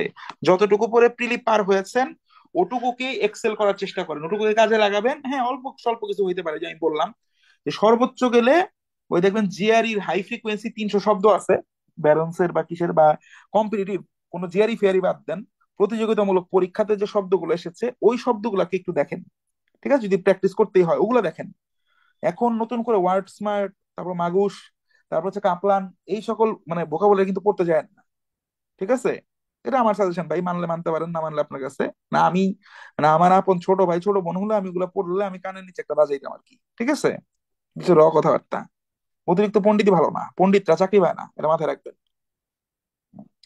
বন্ধুত্ব, সহযোগিতা ও পারস্পরিক সমর্থনের সমর্থনের বহু দৃষ্টান্ত থাকলেও, মানে কি বন্ধুত্ব, সহযোগিতা ও পারস্পরিক সমর্থনের দৃষ্টান্ত আছে, এ সত্ত্বেও সন্দেহ ও অবিশ্বাসের ঘটনাগুলো বারবার এই সম্পর্ককে নাড়া দিয়েছে, এগিয়ে যাওয়ার পথকে জটিল করে তুলেছে। এখানে দেখতেছি মোটামুটি 3টা অংশ ভাই। এক লাইনে কুলালে কুলাবে, না হলে আমি 3টা আলাদা সেগমেন্টে করব, না হলে আমি 2টা সেগমেন্টে করব। তো এক লাইনে এত কিছু ঢুকাইতে গেলে বাজে রকম অবস্থা হয়ে যাবে ভাই। এত লাক্সারি আমাদের নাই। হ্যাঁ, বন্ধুত্ব, সহযোগিতা ও পারস্পরিক সমর্থনের বহু দৃষ্টান্ত ছিল নাকি এই সম্পর্কে। ওকে, এরপর কি বলা হয়েছে? একজন আবার কমেন্ট দিয়েছিল এক্সামের ডিটেলস। ভাই এক্সাম ব্যাচে আমার কিছুক্ষণ আগে বলেছে আমাদের এক্সাম ব্যাচের স্লট ফুলফিল্ড। আমরা ওই 100 200 300 নিয়ে কাজ করি না। এক্সাম ব্যাচের প্রত্যেকটা খাতা ট্রান্সলেশনের উপর এক্সাম ব্যাচে আমাদের 10টা এক্সাম আছে। ঠিক আছে? জানেনই তো। Focus writing Bangla, focus writing English, এটা ব্যাংক বিসিএস সবকিছুর জন্য আমরা আমাদের এক্সাম ব্যাচটা ডিজাইন করেছি, 30টা এক্সামের যে আউটলাইন। তো এটার প্রত্যেকটা খাতে ইন্ডিভিজুয়াল আমি মার্কিং মানে আমি ইভ্যালুয়েট করি, আমি মানে ফিডব্যাক দেই, আমি স্টেটমেন্ট মানে অপিনিয়ন দেই। হ্যাঁ।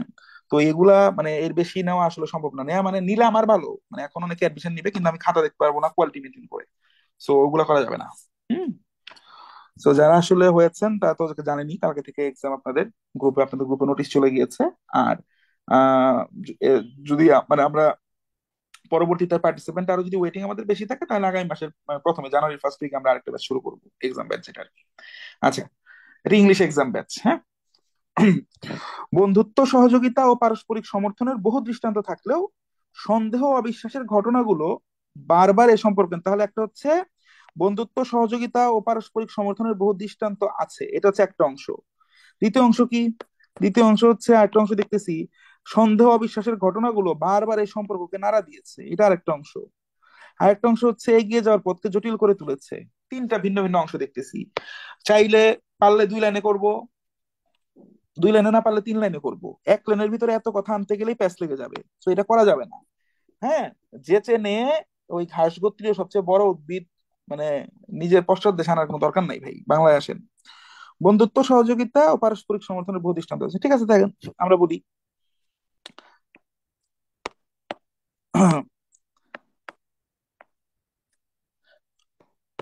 আপনি যদি এভাবে বলতে চান যে কি দেয়ার আর এভাবে যদি বলতে চান, আমি দেখাচ্ছি, আমি নিজে এটাকে এনকারেজ করছি। There are many instances of friendship friendship cooperation and mutual support. পারস্পরিক মানে মিউচুয়াল, সমর্থন মানে সাপোর্ট, and mutual support. হ্যাঁ, there are many instances of friendship, cooperation and mutual support কি in this relationship. ইন ইটও লিখতে পারেন, আগের লাইনে যদি রিলেশনশিপ লিখে থাকেন তাহলে এখানে ইন ইটও লিখে রাখতে পারেন। হ্যাঁ, ইন দিস রিলেশনশিপ। বলবেন এটাই কি এটাই কি একমাত্র way? No, not at all. আমরা ভিন্ন ভাবে দেই। যদি এই এক লাইনকে ভেঙে আমি 3 লাইন করি, অবশ্যই 3 লাইনটা আমি একটু বড় বড় প্রেক্ষিতে করবো, এমন ভাবে করবো যাতে টিচার পড়ে মজা পায়, পরীক্ষক পড়ে মজা পায়, সে যাতে না বুঝে আমি একটা বড় লাইনকে ভেঙে একটা ছোট্ট অংশ বানাইছি। হ্যাঁ, there are many instances of friendship, cooperation and mutual support in this relationship. এইটা যেমন প্রথম অংশটাকে এক্সপ্রেস করতে পারে, অথবা এভাবেই তো হতে পারে। দেখেন তো কি, ফ্রেন্ড, আপনি যদি বলেন ফ্রেন্ডশিপ,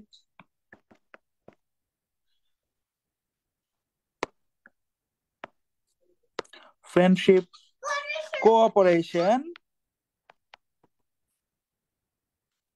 কোঅপারেশন, মিউচুয়াল সাপোর্ট লিখতে চাচ্ছেন না আপনি, আপনি এখানে লেখেন এন্ড ফ্রেন্ডশিপ, কোঅপারেশন, কোঅপারেশনাল লিখে ফেলছি, ফ্রেন্ডশিপ, কোঅপারেশন, এন্ড দিলাম না ধরেন, friendship, cooperation, mutual support and respect, সম্মানটা আমি অ্যাড করে দিলাম।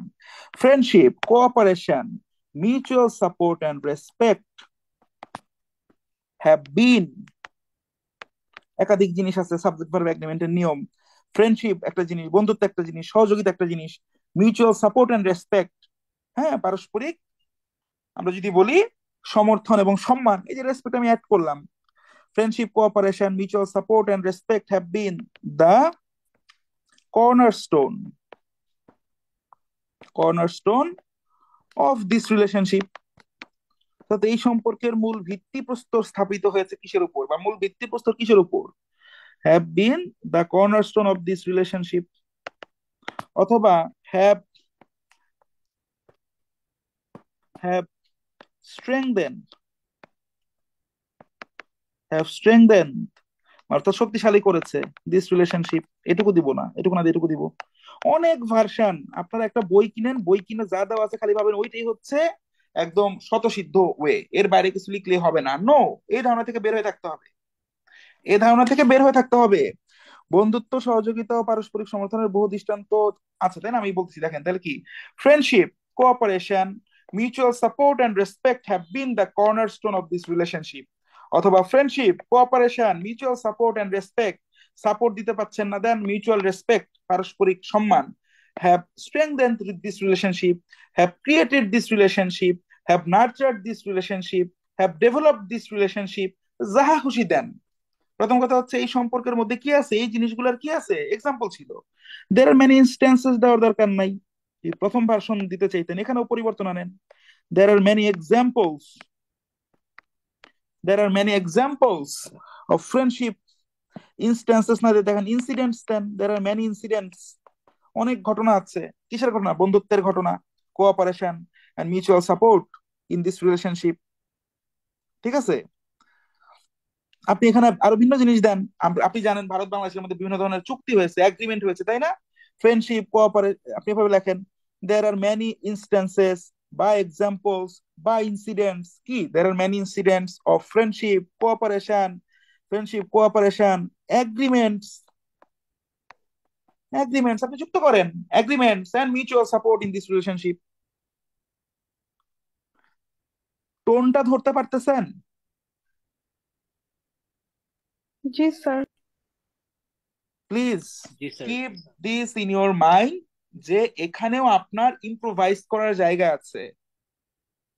যখন দেখবেন আমরা কোন একটা ফেমাস একটা literary piece, let's say Macbeth, হ্যাঁ, এই শেক্সপিয়ারের ম্যাকবেথটাকে, বা ধরেন হ্যামলেট, হ্যামলেটটাকে নিয়ে, বা ওথেলোকে নিয়ে, এগুলোকে নিয়ে দেখবেন বিভিন্ন দেশে বিভিন্ন ভাষায় বিভিন্ন সিনেমা নির্মিত হয়েছে।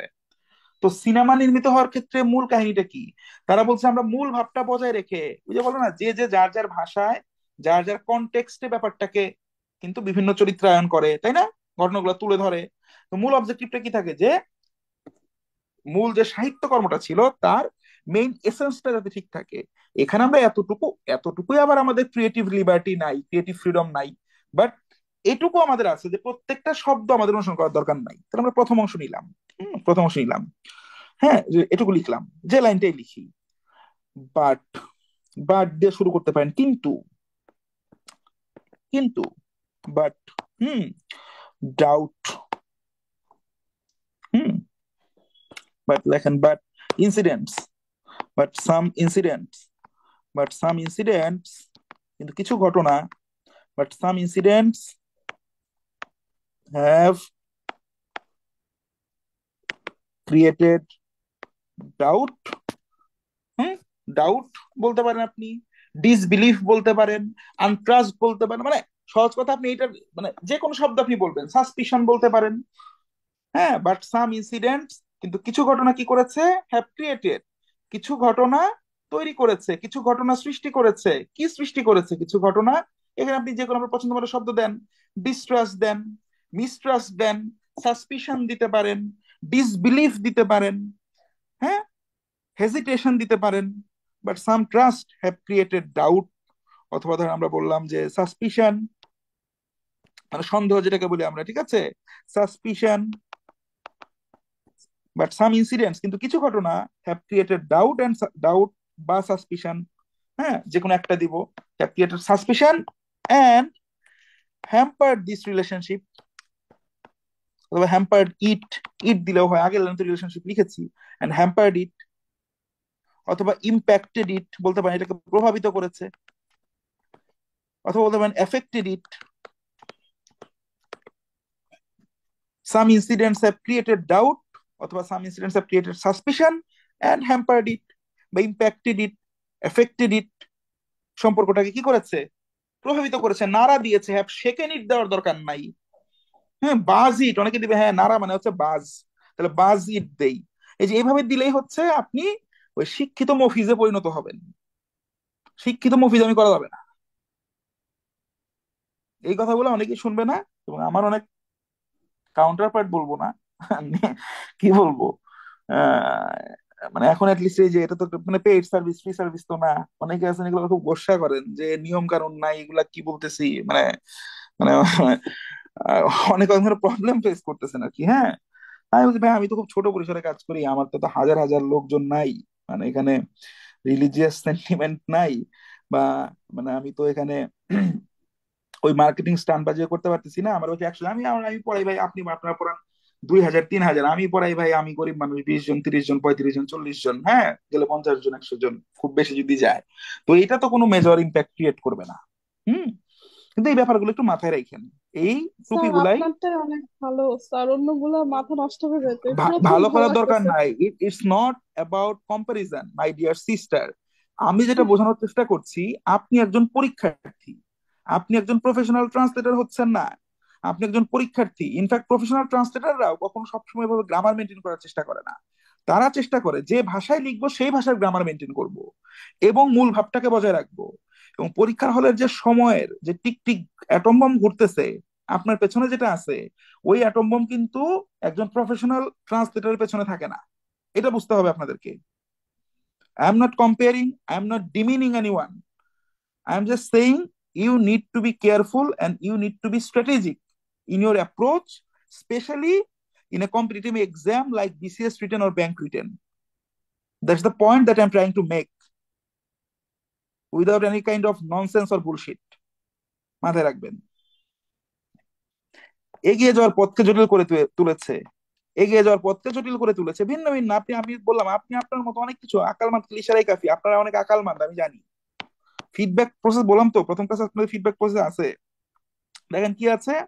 আমরা যদি বলছি এগিয়ে যাওয়ার পথকে জটিল করে তুলেছে, তাহলে কি অ্যাজ এ রেজাল্ট বলবেন, ফলশ্রুতিতে কোথায় আছে? অ্যাজ এ রেজাল্ট মানে তো ফলে বা ফলশ্রুতিতে, এখানে তো কোথাও নাই ফলশ্রুতিতে। বা এখানে থাকা লাগবে না, আমি তো আমার ভাষার কোহেরেন্স মেনটেন করব, আমি যেভাবে লিখতেছি আমি সাবলীলতা মেনটেন করব।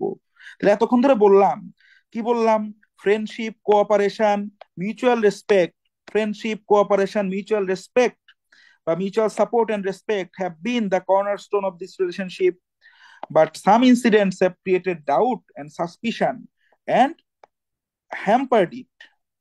As a result, এর ফলে, as a result কি, it, এখন বারবার ইট মানেই তো কি রিলেশনশিপটা, as a result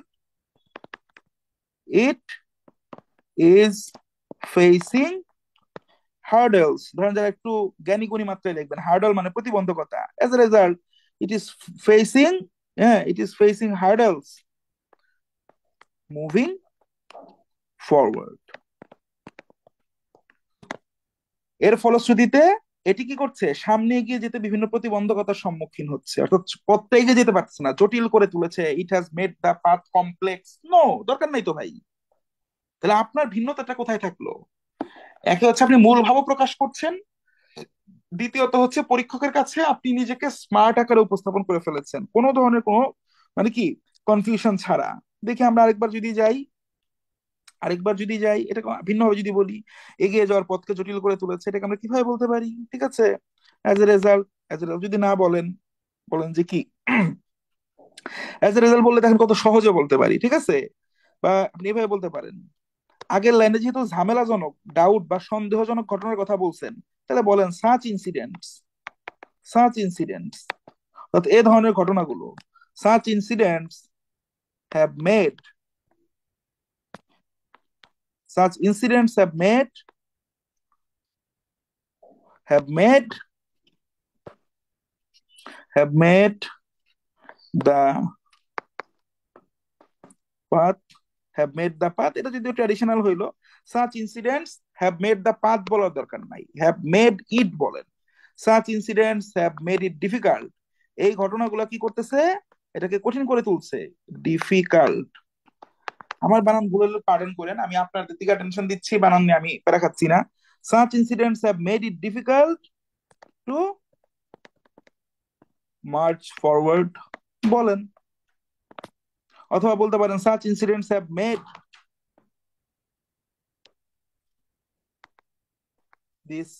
it tough, such incidents have made it tough। আপনি ডিফিকাল্ট বলতে চাচ্ছেন না, টাফ বলেন, সমস্যা নাই। such incidents have made it tough to কি move forward। have made it চাইলে কমপ্লেক্সও লিখতে পারেন, সমস্যা নাই, have made it complex। to move ahead, forward দিবেন না, দেন to move ahead, ahead দিয়ে দেন, to move ahead। তাহলে দেখেন কত সুন্দর মিনিং হয়ে যাচ্ছে। Friendship, cooperation and mutual support and respect have been the cornerstone of this relationship. অথবা there are many examples of friendship, cooperation, agreements and mutual support in this relationship, but some incidents have created doubt বা suspicion and hampered it. বা আপনি চাইলে মাঝখানের লাইনটাকেও ভিন্নভাবে লিখতে পারেন। কিভাবে লিখতে পারি? মুছে দেই, মাঝখানটা একটা ভার্সন লিখি। বাট ইট ইজ ইম্প্যাক্টেড, মাঝখানের টুকু, এই যে সন্দেহ অবিশ্বাসের ঘটনাগুলো বারবার এই সম্পর্ককে নাড়া দিয়েছে। বাট ইট ইজ এফেক্টেড, মানে একটু লিখতে, কিন্তু এটি প্রভাবিত হয়েছে, বা ইট ইজ হ্যাম্পার্ড, যেভাবে বলেছিলাম, এটা ক্ষতিগ্রস্ত হয়েছে। ইট ইজ ড্যামেজড, এভাবে লিখতে পারেন চাইলে, ইট ইজ ড্যামেজড। হ্যাঁ, it is impacted, but it is affected বা হ্যাম্পার্ড বা ড্যামেজড, হ্যাঁ, বাই সাম কি সাসপিশাস সাসপিশাস ইনসিডেন্টস বা ইভেন্টসও লিখতে পারেন, ইনসিডেন্টস বা ইভেন্টস। কিন্তু এটি কি হয়েছে, ক্ষতিগ্রস্ত হয়েছে বেশ কিছু সন্দেহজনক ঘটনা বা সন্দেহজনক কার্যক্রমের জন্য। Such incidents have made it tough বা made it complex, made it difficult to move ahead. দেখেন প্রত্যেকে না, অধিকাংশ মানুষ কিন্তু এগুলাকে একদম শাব্দিক অনুবাদ, জটিল মানে কমপ্লেক্স লেখার চেষ্টা করবে। তা আপনি যখন বুঝবেন এই জটিল মানে আসলে কঠিন, এই জটিল মানে আসলে কি ডিফিকাল্ট, আপনার যখন লেখার মধ্যে ওই রিপ্রেজেন্টেশন গুলাও থাকবে, তখনই কিন্তু আপনি অন্যান্যদের থেকে আপনার খাতাটাকে অবশ্যই ডিফারেন্ট ভাবে মূল্যায়িত হবে আপনার খাতাটা। এটাকে এগ্রি করছেন? এই মানে এতক্ষণ ধরে যে বক বক করতেছি বা করলাম, মানে যারা অ্যাকচুয়ালি আজকে প্রথম ক্লাস করছেন, অনেক কয়েকজন আছেন আগেও ক্লাস করেছেন, বা যারা প্রথম ক্লাস করছেন, মানে আর ইউ গেটিং মানে what I am trying to, মানে কি বলবো আসলে, মানে say or preach before you guys, মানে এটা কি ধরতে পারতেছেন? ইটস নট অ্যাবাউট মানে translating only this particular piece, এটা কিন্তু ওভারঅল আপনার অ্যাপ্রোচটাকে পরিবর্তন করার জন্য কিন্তু এত বকবকানি বা এত কথাবার্তা। আপনারা কি ধরতে পারছেন কথাগুলো? Yes sir. I need your feedback, কথা বলুন আপনারা যারা আছেন। মানে সোফার কোনো কোয়েশ্চেন থাকলে কোয়েশ্চেন করুন, আর কোয়েশ্চেন জি করুন, স্যার, আমার বুঝতে কোয়েশ্চেন পারছি। করছি সবাই, কোয়েশ্চেন করুন। কোনো কোয়েশ্চেন আছে? না স্যার, বুঝতে পারছি। স্যার কোশ্চেন আচ্ছা নেই স্যার। আচ্ছা, এতদিন শুধু জেনেছি যে আমি যদি কোনো ওয়ার্ডের মিনিং না জানি ওটাকে স্কিপ করবো, বাট আজকে জানলাম যে আমি চাইলে যে নতুন কোনো ওয়ার্ড রিপ্লেস করব, অবশ্যই কাছাকাছি ওয়ার্ড রিপ্লেস করব, মানে কাছাকাছি বলতে ওইটার সিনোনিম হইতে হবে বাট এরকম না, মানে পুরো বাক্যের ভাবটা বুঝে। হ্যাঁ, ওটা দ্বারা কি, মানে যদি ধরেন আমি একটা একটা সেন্টেন্স লিখি, একটু দেখেন, একটা সেন্টেন্স লিখতেছি নর্মাল, ধরেন একটা সেন্টেন্স লিখলাম,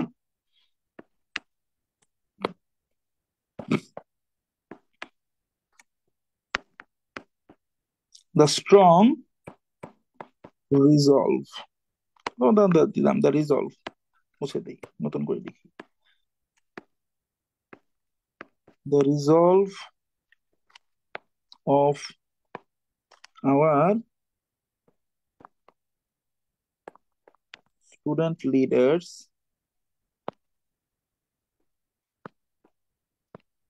হ্যাজ brought our independence। তাহলে বললাম the resolve of our student leaders has brought our independence, এটা ধরেন একটা বাক্য। মানে এই বাক্যটা যখন আপনি ধরেন কথা কথা অনুবাদ করবেন বা কিছু করবেন, অনেকের কাছে কিন্তু এই শব্দটা অচেনা, তাই না মাই ডিয়ার ব্রাদার্স এন্ড জি সিস্টার্স? স্যার। থাকতে পারে, বাট আপনি যখন পুরো বাক্যটা পড়তেছেন আপনি কিন্তু বুঝতেছেন যে আমাদের ছাত্র নেতাদের কিছু একটা আমাদের স্বাধীনতাটা এনে দিয়েছে। তাহলে ছাত্রদের কি এটা অবশ্যই পজিটিভ কোনো একটা কিছু না ভাই, নেগেটিভ কোনো জি কিছু তার স্যার। স্বাধীনতা আনে নাই। জি কথাটা বুঝতেছেন? স্যার। জি স্যার। মানে আমরা যদি এটা যেখানে ধরেন 1971 সালের কথা বলি, ওখানে তো আমাদের ছাত্রদের অনেক ভূমিকা ছিল, তাই না? তাহলে the resolve of our student leaders আমরা যদি এভাবে চিন্তা করি, তাহলে কি আমাদের ছাত্রদের কি এখন রিজলভের মিনিং এর দরকার নাই, এটা ধরেন ইংরেজি থেকে বাংলায় অনুবাদ করব, আপনি বলেন সাহস, আমাদের ছাত্র নেতাদের সাহস আমাদের স্বাধীনতা এনে দিয়েছে। প্রচেষ্টা বলতে পারি স্যার। কি? প্রচেষ্টা। কোনটা? হ্যাঁ, প্রচেষ্টা। এইটা দেখবেন অ্যাকচুয়াল মিনিং হচ্ছে দৃঢ় সংকল্প। রিজলভ শব্দটা যখন ভার্ব হিসেবে কাজ করে সাধারণত হয় সমাধান করা বা হ্যাঁ বা মানে, কিন্তু যখন দেখবেন রিজলভ শব্দটা নাউন হয়ে যায় তখন এটার মানে হচ্ছে কি দৃঢ় সংকল্প, রিজলভ। হ্যাঁ, এখন দৃঢ় সংকল্প আপনি জানবেন এটা কিন্তু ম্যান্ডেটরি না, বেশিরভাগ জানবেন না, কিন্তু যখন আপনি লাইনটা পড়তেছেন তখন কিন্তু এই শব্দটার আলাদা করে আইসোলেটেড মিনিং জানাটা কিন্তু আপনার প্রয়োজন নাই। কারণ অনুবাদ তো আপনি শব্দের করেন না, অনুবাদ করেন বাক্যের, অনুবাদ করেন অনুচ্ছেদের, এটা মাথায় রাখতে হবে। এটাই ভুলে যাই আমরা, বুঝতে পারছেন? জি স্যার, জি আই স্যার। গট। তো এটাই হচ্ছে মূল বিষয় যে আমাদের ছাত্রদের কি রিজলভ মানে আপনি জানেন না, এখন আপনি জোর করে আমাদের ছাত্রদের সমাধান করা, সমাধান করার নিয়ম আমাদের সাথে এই এই টাইপের জিনিস করবেন, আপনার লেখাটা মানে স্মার্ট লেভেল থেকে ফকিন্নি লেভেলে পতিত হবে। এই কাজ করা যাবে না, আপনি কনটেক্সটের উপর বেশি জোর দিবেন তাহলে দেখবেন হয়ে যাচ্ছে। হ্যাঁ, আমরা আমাদের 6টা সেশনে যখন আমরা এরকম বড় বড় 6 ধরনের, 3টার মধ্যে দেখবেন বি টু ই, 3টার মধ্যে দেখবেন ই টু বি, আমরা যখন প্র্যাকটিস করবো তখন দেখবেন এগুলো একদম ক্লিয়ার, মানে অনুবাদ নিয়ে অ্যাটলিস্ট আমরা প্যারা খাবো না। আমাদের মূল কথা হচ্ছে আমাদের আইডিয়া জেনারেশন, মানে কোন কোন বিষয়গুলো সম্পর্কে আমাদের মৌলিক জ্ঞানকে বৃদ্ধি করতে হবে এগুলো আগে আমাদের জানতে হবে। এগুলো হওয়ার পর হচ্ছে আমাদের ফাইনাল ফাইন টিউনিং এর কাজ। ঠিক আছে? এখানে যারা গেস্ট হিসেবে ক্লাস দেখছেন আমাদের আজকে আমাদের মানে হ্যাঁ আমাদের আলটিমেটলি মাল্টিল্যাটারাল, বাইল্যাটারাল মানে হচ্ছে দ্বিপাক্ষিক, কে যেন কমেন্ট করেছিলেন, বাইল্যাটারাল মানে হচ্ছে দ্বিপাক্ষিক, আর মাল্টিল্যাটারাল আমি লিখি নাই, মাল্টিল্যাটারাল হচ্ছে বলছে মাল্টি ডাইমেনশনাল একটা জায়গায় লিখেছিলাম, যে বহুমাত্রিক বোঝাতে আর কি। হ্যাঁ, ওইটা বলেছিলাম, মাল্টি লেয়ার্ড বলেছিলাম বোধহয় এক জায়গায়, ল্যাটারাল বলিনি ওখানে, যিনি লিখেছেন কমেন্ট করেছেন আর কি। হ্যাঁ, ওকে। তো আপনাকে এই যে এই টাইপের নর্মস গুলা আপনাকে ভাঙতে হবে, ঠিক আছে? তখন দেখবেন এই অনুবাদের প্রত্যেকটা লাইন কোনটা প্যারা, কোনটা আমার অ্যাক্টিভ ভয়েস, কোনটা প্যাসিভ ভয়েস, এই ধরনের ক্যাচাল নিয়ে আপনি পড়তেছেন না। এই যে প্রথম সেশন বলে আলটিমেটলি এখানে আমি আমার কোর্স আউটলাইনটাকে এমন ভাবে ইন্টারেক্টিভ করি, এখানে আমার আসলে আপনাদের প্রত্যেকের মানে কন্টেন্ট নিয়ে ওইটার উপর আলটিমেটলি আমল করা খুব ডিফিকাল্ট, কিন্তু since it the first session এবং এবং এখানে আপনারা অধিকাংশই এক্সামে হয়তো আছেন, নাই ওখানে তো পুরো জিনিসটাকে দেখা যায়, ফ্র্যাগমেন্টেড ইভ্যালুয়েশনের পক্ষপাতী আমি না। একটা জিনিস আপনি এক লাইন কেমন করলেন ওইটার উপর দিয়ে কখনো আপনার সক্ষমতা পরিমাপ করা যায় না। সক্ষমতা হচ্ছে নির্দিষ্ট সময়ের প্রতিবন্ধকতা, একটা পার্টিকুলার অংশ আপনি কিভাবে করতে পারেন বা না পারেন। হ্যাঁ, একজন কমেন্ট করেছেন, ইনবক্সে দিয়েছেন, আমাদের এই বিশেষ রিটেন ইংলিশ ব্যাচটাই এখন অপারেশনাল আছে। আমাদের এখানে 22টা ক্লাসের ফুল প্রোগ্রাম, এখানে আমি বিভিন্ন কন্টেন্ট সাপোর্ট দিব, স্পেশালি বিভিন্ন আমাদের রিটার্ন ব্যাচেরও যারা আছেন, পিডিএফ টিডিএফ গুলো যেগুলো আছে আর কি, সমসাময়িক গুরুত্বপূর্ণ যে টপিক গুলো সম্পর্কে বিসিএস প্রার্থীদের জেনে পরীক্ষার হলে প্রবেশ করা উচিত, শুধু বিসিএস না, অন্যান্য জব প্রার্থীদের ক্ষেত্রেও আমি ওই ধরনের কন্টেন্ট গুলো আমি নিজে তৈরি করে ওই জিনিসগুলো তাদেরকে প্রোভাইড করি, যাতে করে অ্যাটলিস্ট কন্টেন্ট গোছানোর ক্ষেত্রে তারা অনেকটুকু এগিয়ে থাকেন। এবং ডেটা কোথা থেকে কালেকশন করতে হয় ওইটা আমার ক্লাসের একটা মানে আমাদের লেকচার প্ল্যানের মধ্যে আছে, কোথা থেকে আমরা ইনফরমেশন নিব, হ্যাঁ কিভাবে আমরা প্রেজেন্ট করব, আইডিয়া গুলো কি। তো আমি খুব ওয়েল মানে প্ল্যান্ড এবং ওয়েল মানে সর্ট আউট করাই একটা আলটিমেটলি প্রোগ্রাম। তো এখানে আমরা ওই অল্প সংখ্যক, কারণ বিশেষ রিটার্ন প্রোগ্রামে এমনিতেই রিটার্ন পরীক্ষা দেয় কম সংখ্যক প্রার্থীরা, আর এটা হচ্ছে আমি নতুন করে যারা পাশ করেছে তাদের জন্য এই প্রোগ্রাম লঞ্চ করেছি। আমার এই কোর্স ফিতে আমি খুব অল্প সংখ্যক স্টুডেন্ট পড়াই, ওই বললাম তো 30 40 50 জন হয়তো পড়বে। তো এখানে আমরা 2500 টাকা কোর্স ফি নিচ্ছিলাম, কিন্তু আমরা আর্লি বার্ড অফার রেখেছি আজকে পর্যন্ত মাত্র 1700 টাকা। হ্যাঁ, যারা ভর্তি হয়েছে ইতিমধ্যে 1700 টাকায় ভর্তি হতে পেরেছে, বা আজকের মধ্যে যারা হবে তারা ওইটা পারবে। যিনি কমেন্ট করেছেন আমাকে, এই যেখানে ইনবক্সে লিখেছেন, আমাকে পার্সোনাল মেসেজ দিয়েছেন, হ্যাঁ আপনার উদ্দেশ্যে বললাম এটা।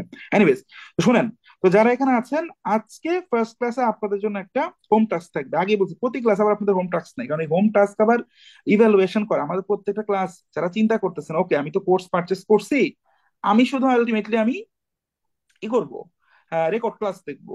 রেকর্ড ক্লাস দেখলে ভাই আপনি আমার এই কোর্স থেকে রিমুভ নিয়ে নিতে পারেন না, তাহলে আপনি খুব বেশি বেনিফিটেড আপনি হবেন না। কারণ ক্লাসের মধ্যে আমি আপনার সাথে চূড়ান্ত লেভেলে ইন্টারাকশন করব, প্রত্যেকটা লাইন দিব। যদি ট্রান্সলেশনের কথা বলি, ট্রান্সলেশনের ক্ষেত্রে আমি একটা লাইন দিলাম, আচ্ছা এই লাইনটা কি কি হতে পারে। আপনি যে লিখতেছেন, অল্প সংখ্যক স্টুডেন্ট পড়ানোর এক কারণ হচ্ছে, প্রথম কথা হচ্ছে বেশি সংখ্যক স্টুডেন্টের কাছে রিচ করা কম্পারেটিভলি ডিফিকাল্ট, সত্যি কথা বলে। তো যেহেতু বলছি এখন ফেক মোটিভেশন টোটিভেশন মানে কখনো দেই নেই বা দেওয়ার ইন্টেনশনও নাই, আর আলহামদুলিল্লাহ আল্লাহ একটা জায়গায় পৌঁছেও দিয়েছেন, ওগুলোর প্রয়োজনও নাই। তো এই জন্য অল্প সংখ্যক নিলে অল্প সংখ্যকের সাথে ক্লাসে যারা লাইভে থাকবেন তাদের সাথে ইন্টারাকশন করব। যারা শুধু রেকর্ড করার জন্য এখানে আসবেন ভাই, তাহলে মানে আপনি কতটুকু বেনিফিট হবেন আমি জানি না। অনেকে দেখি শুধু হ্যান্ড নোটের জন্য বিভিন্ন কোর্সে এনরোল করতেছেন, আমার হাসি পায়। ঠিক আছে, আপনার নিজস্ব ইনপুট গুলা কোথায়? হ্যাঁ আমি আপনাকে কিছুটা স্পুন ফিট করব, কিন্তু কোথা থেকে আপনি ইনফরমেশন নেবেন এগুলোও কিন্তু আমি আপনাকে দেখিয়ে দিব ফার্স্ট হ্যান্ড। হ্যাঁ, তো এটাই শোনাই। যারা আজকে শুধু গেস্ট হিসেবে ক্লাস করলেন, ইউ আর মোস্ট ওয়েলকাম। পরবর্তীতে কোনো ওপেন সেশন থাকলে পার্টিসিপেট করেন, কোনো সমস্যা নাই। বাট আমরা ক্লোজ গ্রুপে আরো অনেক কিছু আছে, আরো অনেক কন্টেন্ট আছে যেগুলো নিয়ে আসলে আমরা ওপেন প্ল্যাটফর্মে কথা বলতে পারি না। বিসিএস রিটার্ন প্রোগ্রামের এটাই আমাদের ওপেন ক্লাস, এছাড়া আমরা কোনো ক্লাস আমরা ওপেন রাখবো না। হ্যাঁ, এটা আমাদের নীতিগত সিদ্ধান্ত আর কি, সামনে যদি কোনো এরকম ড্রাস্টিক্যাল কোনো চেঞ্জ কোথাও কোনো জায়গায় না আসে। ওকে, তো আজকে আমরা কিছু গেস্ট এলাও করেছি, বা আমরা ইউটিউবে আমরা লাইভ স্ট্রিম করেছি। তো এখন যেটা হচ্ছে আপনাদের জন্য, যারা এখন আমাদের অ্যাডমিটেড স্টুডেন্ট আছেন, আজকের দিনে আপনারা টোনটা ধরতে পারতেছেন কিনা এটা যাচাই করার জন্য আমি আগেই বলে দিচ্ছি, কেউ যদি রেকর্ডও দেখে থাকেন, আমাদের অ্যাডমিটেড স্টুডেন্ট যারা, আপনাদের জন্য একটা ছোট পার্ট, ছোট কাজ। হ্যাঁ, আহ রহমত তুমি তোমার ইমেল অ্যাড্রেসটা একটু দিয়ে দাও। ইমেল অ্যাড্রেসটা আমাদের যে গেম চেঞ্জার ইমেল অ্যাড্রেসটা আছে, সেটা দিয়ে দাও। ওখানে ওনারা একটা হোমওয়ার্ক ওনারা সেন্ড করবে, কাদেরটা ইভ্যালুয়েট করবো বলে দিচ্ছি। এই যে যে বাকি যে লাইনগুলো আছে, এই ফাইলটা দেখবেন আপনারা যারা গ্রুপে আছেন, আপনাদের গ্রুপে একটা ড্রাইভ ইতিমধ্যে ক্রিয়েট করে আমাদের এক্সিকিউটিভ আছে 2 জন, আশিক আছে, রহমত আছে, তাদের মধ্যে যে কয়েকজন তারা আপলোড করে দিবে, বলে দিবে। তো এইখানে আপনাদের এই যে বাকি যে লাইনগুলো, এই পিডিএফ গুলো আপনাদের কাছে থাকবে। হ্যাঁ, এই এই যে এখানে লাইনটা, সাম্প্রতিক সময়ে জুলাই আগস্টের গণঅভ্যুত্থানের মাধ্যমে রাজনৈতিক কূটনৈতিক এর ফলে ন্যায্যতা সমমর্যাদা, এই 3টা সেগমেন্টের আপনি এই যে এতক্ষণ ধরে এই যে আমি যে 3টা জায়গাতে আপনাকে যে পয়েন্ট গুলো মেক মানে আপনার সামনে তুলে ধরার চেষ্টা করেছি, যে অ্যাপ্রোচ গুলো বোঝানোর চেষ্টা করেছি, এর উপর ভিত্তি করে আপনি স্পন্টিনিটি বজায় রেখে এই 3টা লাইনের অনুবাদ আপনি নিজে করবেন। এবং যারা যে মেইল অ্যাড্রেসটা কিছুক্ষণের মধ্যে আমাদের এক্সিকিউটিভ আপনাদের এখানে দিয়ে দিবে, আপনাদের জুমে মেইল অ্যাড্রেসটা দিয়ে দিবে, এই মেইল অ্যাড্রেসটার মধ্যে আহ, আজকে ঠিক রাত 10টা 30 পর্যন্ত, 10টা 30 পর্যন্ত যারা যারা এটা এই মেইল অ্যাড্রেসে সেন্ড করবেন জুমে, তাদেরকে আমাদের আপনারা যারা এনরোলড অ্যাডমিটেড স্টুডেন্ট আছেন তাদের প্রত্যেকেরটাকে আমি আলাদা করে এখানে ফিডব্যাক দিব, প্রত্যেকের খাতাটাকে আমি ইভ্যালুয়েট করে দিব। আগে বলছি পরবর্তী সব ক্লাসে এভাবে করা যাবে না, ওগুলো আমরা ক্লাসের মধ্যে ইন্টারঅ্যাক্ট করবো, প্রত্যেকের প্রবলেমটা পড়বো। ধরেন একটা লাইন করলাম, আমি 2টা 3টা ডেমো দেখালাম, তো সাথে সাথে আবার আপনার ডেমোটা আমি দেখবো, ইনস্ট্যান্ট আমি ইনপুট দিব, প্রত্যেকটা পড়ে পড়ে এভাবে আমি ইনপুট দিব। বুঝতে পেরেছেন? তো তো এই 3টা লাইন হচ্ছে আপনাদের কাজ। এটার পিডিএফটা আপনাদের ড্রাইভ চলে যাবে। হ্যাঁ, পিডিএফটা আপনাদের ড্রাইভে আপলোড হয়ে যাবে। তো এই কাজটা আপনারা আলটিমেটলি করবেন। আপনাদের এই মাসের সম্পূর্ণ রুটিন 13 14 তারিখ একটু হলিডে ইস্যু আছে, আমরা কালকে আপনাদের এই মাসের সম্পূর্ণ রুটিনটা আপনাদেরকে আমরা দিয়ে দিব। আগামীকালকে আপনারা গ্রুপে আপনাদের পেয়ে যাবেন আপনাদের এই মাসের সম্পূর্ণ রুটিনটা। ঠিক আছে, এই মাসের সম্পূর্ণ রুটিন পাবেন। এবং আমি আহ বিসিএস সেন্ট্রিক আরো রিটেন সেন্ট্রিক আরো ক্রিয়েটিভ কিছু কাজ করার ইচ্ছা ছিল। ছিল বলতেছে এই কারণে, ফ্যাক্ট বললে বা রিয়েল কথাবার্তা বললে ওখানে পার্টিসিপেশন আসলে কম থাকে, এবং ওই পার্টিসিপেশন আসলে এনকারেজিং না। যে পরিমাণের এফোর্ট পুট অন করতে হয় একটা অ্যানালিসিস সেশন দ্বারা করানোর জন্য, এগুলা ওইভাবে রিওয়ার্ডিং না। ঠিক আছে, তো এই জন্য জানি না, বাট যারা আপনারা আছেন আপনাদের জন্য অ্যাটলিস্ট আমি আলাদা অ্যানালাইসিস সেশন আপনাদের সাবজেক্ট ভিত্তিক আমি আহ, কিভাবে সাজাবো আমি সাজাচ্ছি। তো আগামীকাল আপনারা আপনাদের এই মাসের সম্পূর্ণ রুটিন পেয়ে যাবেন। তো যারা ব্যাচের সিক্রেট গ্রুপে অ্যাড হয়ে গিয়েছেন, যারা গেস্ট হিসেবে ক্লাসে জয়েন করেছেন, আমাদের এখানে অ্যাডমিশন নেওয়া ম্যান্ডেটরি না, but if you feel that we can bring some changes মানে ইন ইউর প্রিপারেশন, সেই ক্ষেত্রে আপনি অবভিয়াসলি দেখতে পারেন। আর আমাদের এখানে অ্যাডমিশন হন বা না হন, মানে অ্যাডমিশন নেন বা না নেন, আপনি অবশ্যই আমরা ইংলিশের জন্য যে গাইডলাইন ক্লাসটা নিয়েছি সেই ক্লাসটা অবশ্যই দেখবেন। সেটা দেখে আপনি উপকৃত হবেন। এবং আমাদের গেম চেঞ্জারের ইউটিউব চ্যানেলে এবং আমাদের গেম চেঞ্জার ফেসবুক পেজে কিছু সেশন আছে। এই সেশন গুলো যদি আপনারা দেখেন, হোপফুলি আপনারা উপকৃত হবেন। ঠিক আছে, তো এইটা মনিটরি মানে অ্যাসপেক্টে মানে খুব প্রফিটেবল কোনো ভেঞ্চার না, কারণ এখানে হচ্ছে আমাদের টিজিটা খুব ছোট, স্পেশালি বিসিএস রিটেনে। আর আমার স্টাইল অফ মানে কি বলবো আসলে ডেলিভারি, বা আমি আসলে যে টোনে কথা বলি বা যেভাবে মানে প্রেজেন্ট করি, এই ক্ষেত্রে এটাকে আর এক্সপেন্ড করার আমার আলটিমেটলি কোনো আগ্রহ নাই। হ্যাঁ, সো ওই জায়গা থেকে যারা জয়েন করলেন, যদি আপনাদের শুরুতে আমরা কিছু নর্ম ব্রেক করতে পারি তাহলে আমাদের ক্লাসের সাফল্য। আর এখানে কোন একটা এখানে কোনো ক্লাসে ম্যাজিক না, আমরা রিয়েল ফ্যাক্ট মানে রিয়েল স্ট্র্যাটেজি গুলো নিয়ে কথা বলে আমরা আমাদের লেভেলটাকে ইমপ্রুভ করার চেষ্টা করব। এই ক্লাস করলে বিশেষ রিটেন টিকবেন ব্যাপারটা এরকমও না। তবে হয়তো আপনি আপনার বর্তমান লার্নিং এ হয়তো আপনি যদি যে 25-12 পেতেন, আমি হলফ করে বলতে পারি আপনার এই 12 পাওয়ার ট্রান্সলেশনটা 25-16 পাওয়ার মতো ইনশাল্লাহ উত্তীর্ণ হবে। যে হয়তো 16 পেতেন সে হয়তো 18 থেকে 20 পর্যন্ত যাবেন, যার হয়তো 20 পাওয়ার যোগ্যতা ছিল সে হয়তো 20-এর সাথে 20 বা 22 পাবেন। ঠিক আছে, এইটুকু। আর যে 12 পেতেন সে 22 পাবেন কিনা এটা হলফ করে মোটেও বলা যাবে না, বাট প্রত্যেকে যে যে পর্যায়ে আছি ইনশাল্লাহ আমাদের প্রত্যেকটা সেগমেন্টে ডেভেলপমেন্ট আসবে, এইটা আমার কমিটমেন্ট। হ্যাঁ, এইটা আমার কমিটমেন্ট, এবং আমি আমার কমিটমেন্ট ইনশাল্লাহ বজায় রাখার চেষ্টা করব। ঠিক আছে, তো কারো যদি কোনো কোয়েশ্চেন থাকলে করতে পারেন। আমরা আজকের সেশনটা এখানে টানবো, ফার্স্ট সেশন যেহেতু, আপনারা একটু এটার সাথে হ্যাবিচুয়েটেড হন, দেখেন, প্র্যাকটিস করেন। আর এখানে অন্য গ্রুপ থেকে যারা অন্য গ্রুপে যারা ক্লাস করলেন, যারা স্ট্রিম করলাম আমরা যাদের গ্রুপে আমাদের রিটেন, আপনারা তো এগুলোর সাথে পরিচিত, আপনারা এটা করেন। হ্যাঁ, আপনারা যারা লাইভ ক্লাস করছেন আপনাদের খাতা আমি ইভ্যালুয়েট করে দিব। ঠিক আছে, যারা আমাদের রিটেন গেম চেঞ্জার ব্যাচের স্টুডেন্ট আছেন।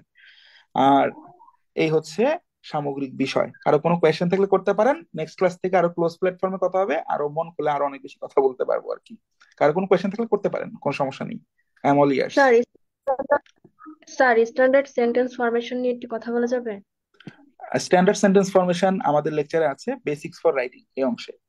তো আমরা সেই অংশটা নিয়ে কথা বলবো। সেই অংশে স্ট্যান্ডার্ড সেন্টেন্স ফরমেশন মানসম্মত বাক্য তৈরির ক্ষেত্রে মূল যে আমাদের যে প্রতিবন্ধকতা, সেই মূল প্রতিবন্ধকতা গুলোকে নিয়ে আমরা দুইটা সেশন আপনাদের জন্য অর্গানাইজ করেছি। বেসিক্স ফর রাইটিং, এই যে আমাদের এই যে কোর্স আউটলাইনে যে basic for free hand writing আছে না বোন? জি ঠিক স্যার। আছে, আমরা এখানে একদম স্ট্যান্ডার্ড সেন্টেন্স আমরা কিভাবে ফর্ম করতে পারি, মানে অ্যাকচুয়ালি কোন মানসম্মত বাক্য তৈরির থেকে কোন গুণগুলো আমাদের লেখায় থাকলে, গুণ না বরঞ্চ দোষ, কোন দোষগুলোর কারণে আমাদের সেন্টেন্সটাকে আমরা মানসম্মত বলতে পারি না, সেগুলোকে আমরা টু দি পয়েন্ট ধরিয়ে দিব। বুঝতে পেরেছেন বোন? জি স্যার। আপনি তো বিসিএস ব্যাচে তাই না? জি স্যার। ও, সেই ক্ষেত্রে তো আপনার সাথে এগুলো নিয়ে আলাপ হয়নি, এগুলো আলাপ হবে। Just keep calm. ঠিক আছে, কিপ কাম। আমরা বিভিন্ন কন্টেন্ট দিয়ে আলটিমেটলি আপনাদের পাশে থাকবো, মানে আমি ওইভাবে করে অর্গানাইজ করেছি। আমি আপনাদের কোয়েশ্চেন গুলো নিবো ফার্স্ট সেশন আজকে, জাস্ট এটাকে একটু ডাইজেস্ট করেন। একটা স্টাইল অফ লার্নিং ও তো একটু ডিফারেন্ট হয়তো, হ্যাঁ, তো এইটার সাথে একটু ডাইজেস্ট করার চেষ্টা করেন। আশা করছি এরকম কোনো প্যারা না, মাথায় এমন কিছু আসবে না যেটা খুব প্যারাদায়ক, স্বস্তিদায়ক হবে ইনশাল্লাহ। ঠিক আছে, আর আমরা বিভিন্ন ধাপে বিভিন্ন ধরনের কিছু নোট দিব। রহমত, আমরা আজকে ব্যাংকের ব্যাচ মানে রিটেন গেম চেঞ্জের ব্যাচ গুলোতে যে নোটটা দিয়েছো, যে নোটটা তৈরি করেছি আজকে ওই ইয়ের উপর, ওই যে তোমার ডেভেলপমেন্ট প্যারাডক্স বা উন্নয়ন বিভ্রমের উপর, ওই নোটটা একটু আমাদের এই রিটেন ইংলিশ ব্যাচেও যারা আছে ওনাদের গ্রুপে একটু ওই নোটটা দিয়ে দাও। ঠিক আছে, ওই পিডিএফটা একটু দিয়ে দাও ওনাদেরকে। স্যার এই যে ওকে, যে তিনটা সেন্টেন্সের হোমওয়ার্ক দিলেন এই তিনটা সেন্টেন্স একটু গ্রুপে টেক্সট আকারে দিলে ভালো হতো স্যার, কারণ ভিডিওতে তো বোঝা গ্রুপে যাবে টেক্সট না। আকারে এটা আপনাদের ই আকারে থাকবে, পুরো পিডিএফ আকারে দিয়ে দেওয়া থাকবে। আপনারা ও ওখানে আচ্ছা নিয়েও আচ্ছা। লিখতে পারেন, বা আপনারা একটা কাজ করতে পারেন, খাতার মধ্যে বাংলা বাক্যটা লিখে ফেলেন, লিখে বাংলা 3টা বাক্য লেখেন, লিখে নিয়ে দেন আপনারা ওটাকে ইংলিশে করে একটা পেজের ছবি তুলে পাঠিয়ে দেন। ঠিক আছে, পিডিএফ করে আচ্ছা পাঠিয়ে দেন। ওকে, জি স্যার। বুঝতে পেরেছেন? জি স্যার। আচ্ছা, টাইম ওকে ভাই। 10টা থেকে, হ্যাঁ, টাইম রাত 11টা পর্যন্তই দিলাম। 11টার মধ্যে যারা দিবেন তাদের খাতাটা আমি ফিডব্যাক সহ আমি মূল্যায়ন করে আমি দিব। হ্যাঁ, এটা ভাই বোথ ওয়ে, এটা আপনারা যতটুকু ইন্টারেস্ট দেখাবেন আমি আমার জায়গা থেকে ততটুকু ইনপুট দিব ভাই। ওকে, বুঝতে পেরেছেন? এবং পরবর্তী সেশনগুলো থেকে আমরা আরো এই ব্যাপারগুলোকে ইন্টারেক্টিভ রাখার চেষ্টা করবো। So, আজকে এই পর্যন্তই, দেখা হবে ইনশাল্লাহ পরবর্তী ক্লাসে। একটা আসসালামু কোশ্চেন আলাইকুম। ছিল ভাই, দুর্বল জি জি কোশ্চেন। জি, জি জি জি, বলুন বলুন বলুন। ভাই, রেগুলার আসলে কতক্ষণ পড়াশোনা করা উচিত একজন বিসিএস ক্যান্ডিডেটের, রিটেন ক্যান্ডিডেটের? আপনি বোধহয় আমাদের প্রথম যে সেশনটা আমি নিয়েছি ভাইয়া, সেটা হচ্ছে আমাদের ওই বিসিএস 46 বিসিএস রিটেনের গাইডলাইন ক্লাস, ওভারঅল স্ট্র্যাটেজিক জায়গা থেকে শুরু করে সাবজেক্ট ভিত্তিক জায়গা থেকে ওই ক্লাসটা বোধহয় আপনি করেননি ভাইয়া, তাই না? না ভাই। সম্ভবত করেননি। হ্যাঁ হ্যাঁ। রমত বা আশিক যে আছো, তোমরা একটু কমেন্ট বক্সে একটু ভাইয়া ওই ক্লাসটা লিংক দিয়ে দাও। এখানে আমি একদম প্রত্যেকটা পয়েন্ট টু দি পয়েন্ট ধরে কথা বলেছি। সেশনটা আপনি দেখেন, কারণ এখানে তো আমি মানে আমার সেলফ ব্র্যান্ডিং বা প্রমোশনের কিছু নেই। আপনার একদম বেসিক কোয়েরি বা চাইল্ডিশ কোয়েরি বলেন, সিলি কোয়েরি বলেন, আমি সবগুলো বিষয়কে এই ব্যাপারটা নিয়ে আমি ওখানে কথা বলেছি। হ্যাঁ, এইটা একজন জব ক্যান্ডিডেটদের কাছে এই প্রশ্নটা কিছুটা আনএক্সপেক্টেড, কারণ এগুলা আমাদের প্রত্যেকের পরিশ্রম, প্রত্যেকের পড়াশোনার ভঙ্গিমা এগুলো আসলে ভিন্ন। এই জন্য এক্সাক্ট করে timing, preliminary preparation, job preparation, general প্রস্তুতির ক্ষেত্রে আসলে সময় ধরে কখনো পড়া হতে পারে না।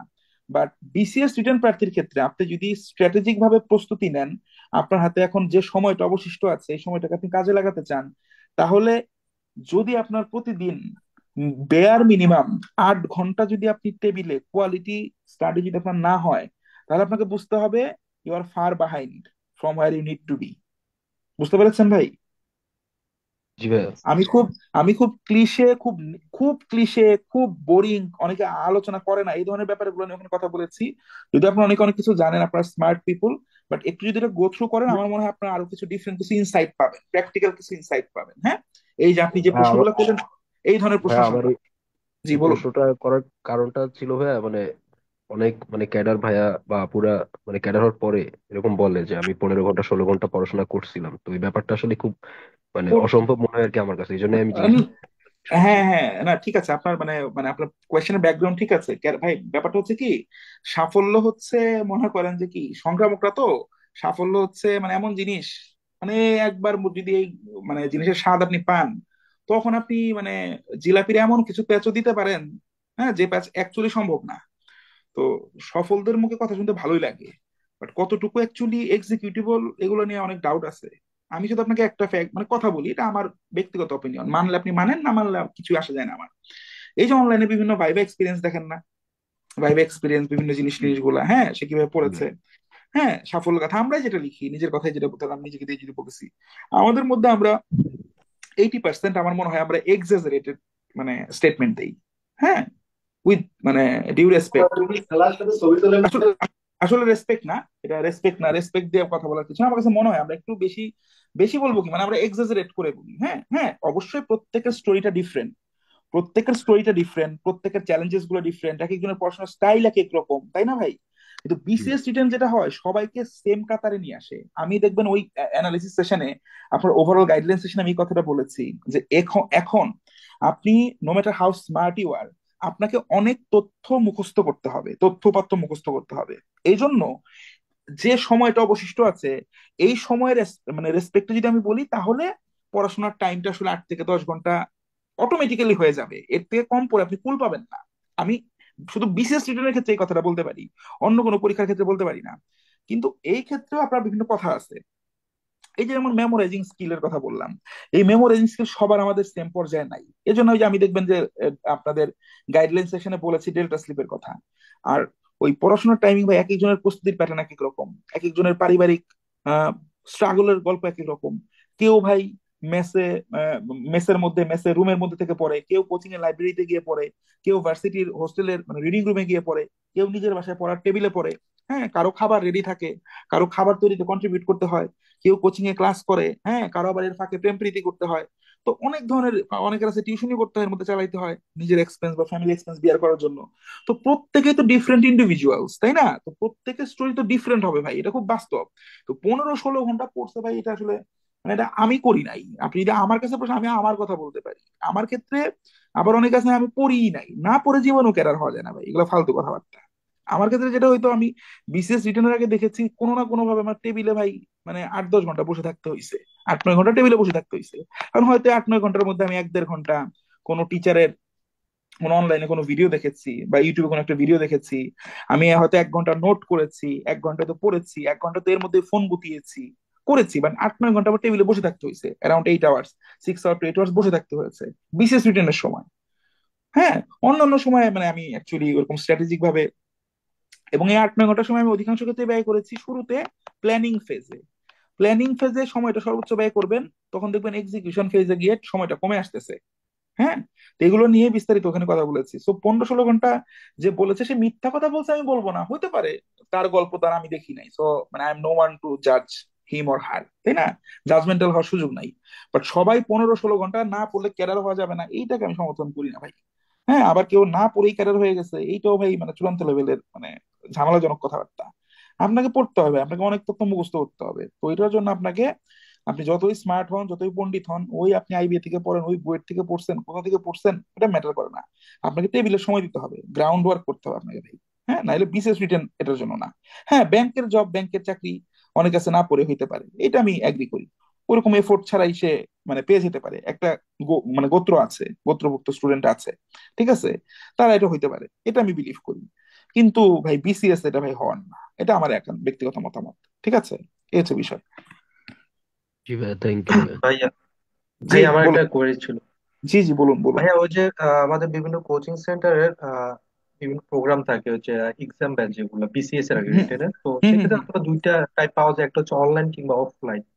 হুম। তো ভাই আমি বুঝতে পারছি না, আমাকে একটু মানে সাজেস্ট করবেন মানে অনলাইন অফলাইন এগুলো নিয়ে আপনার মতামত, মানে এই যে অনলাইন দুই অফলাইন ধরনের। আমার ক্ষেত্রে মানে অনলাইন নিয়ে আমাদের ভেতরে যে ধরনের মানে রিজার্ভেশন ছিল, হ্যাঁ, এখন কোনো ক্ষেত্রে ওইটা নেই এবং ওটা থাকা উচিতও না।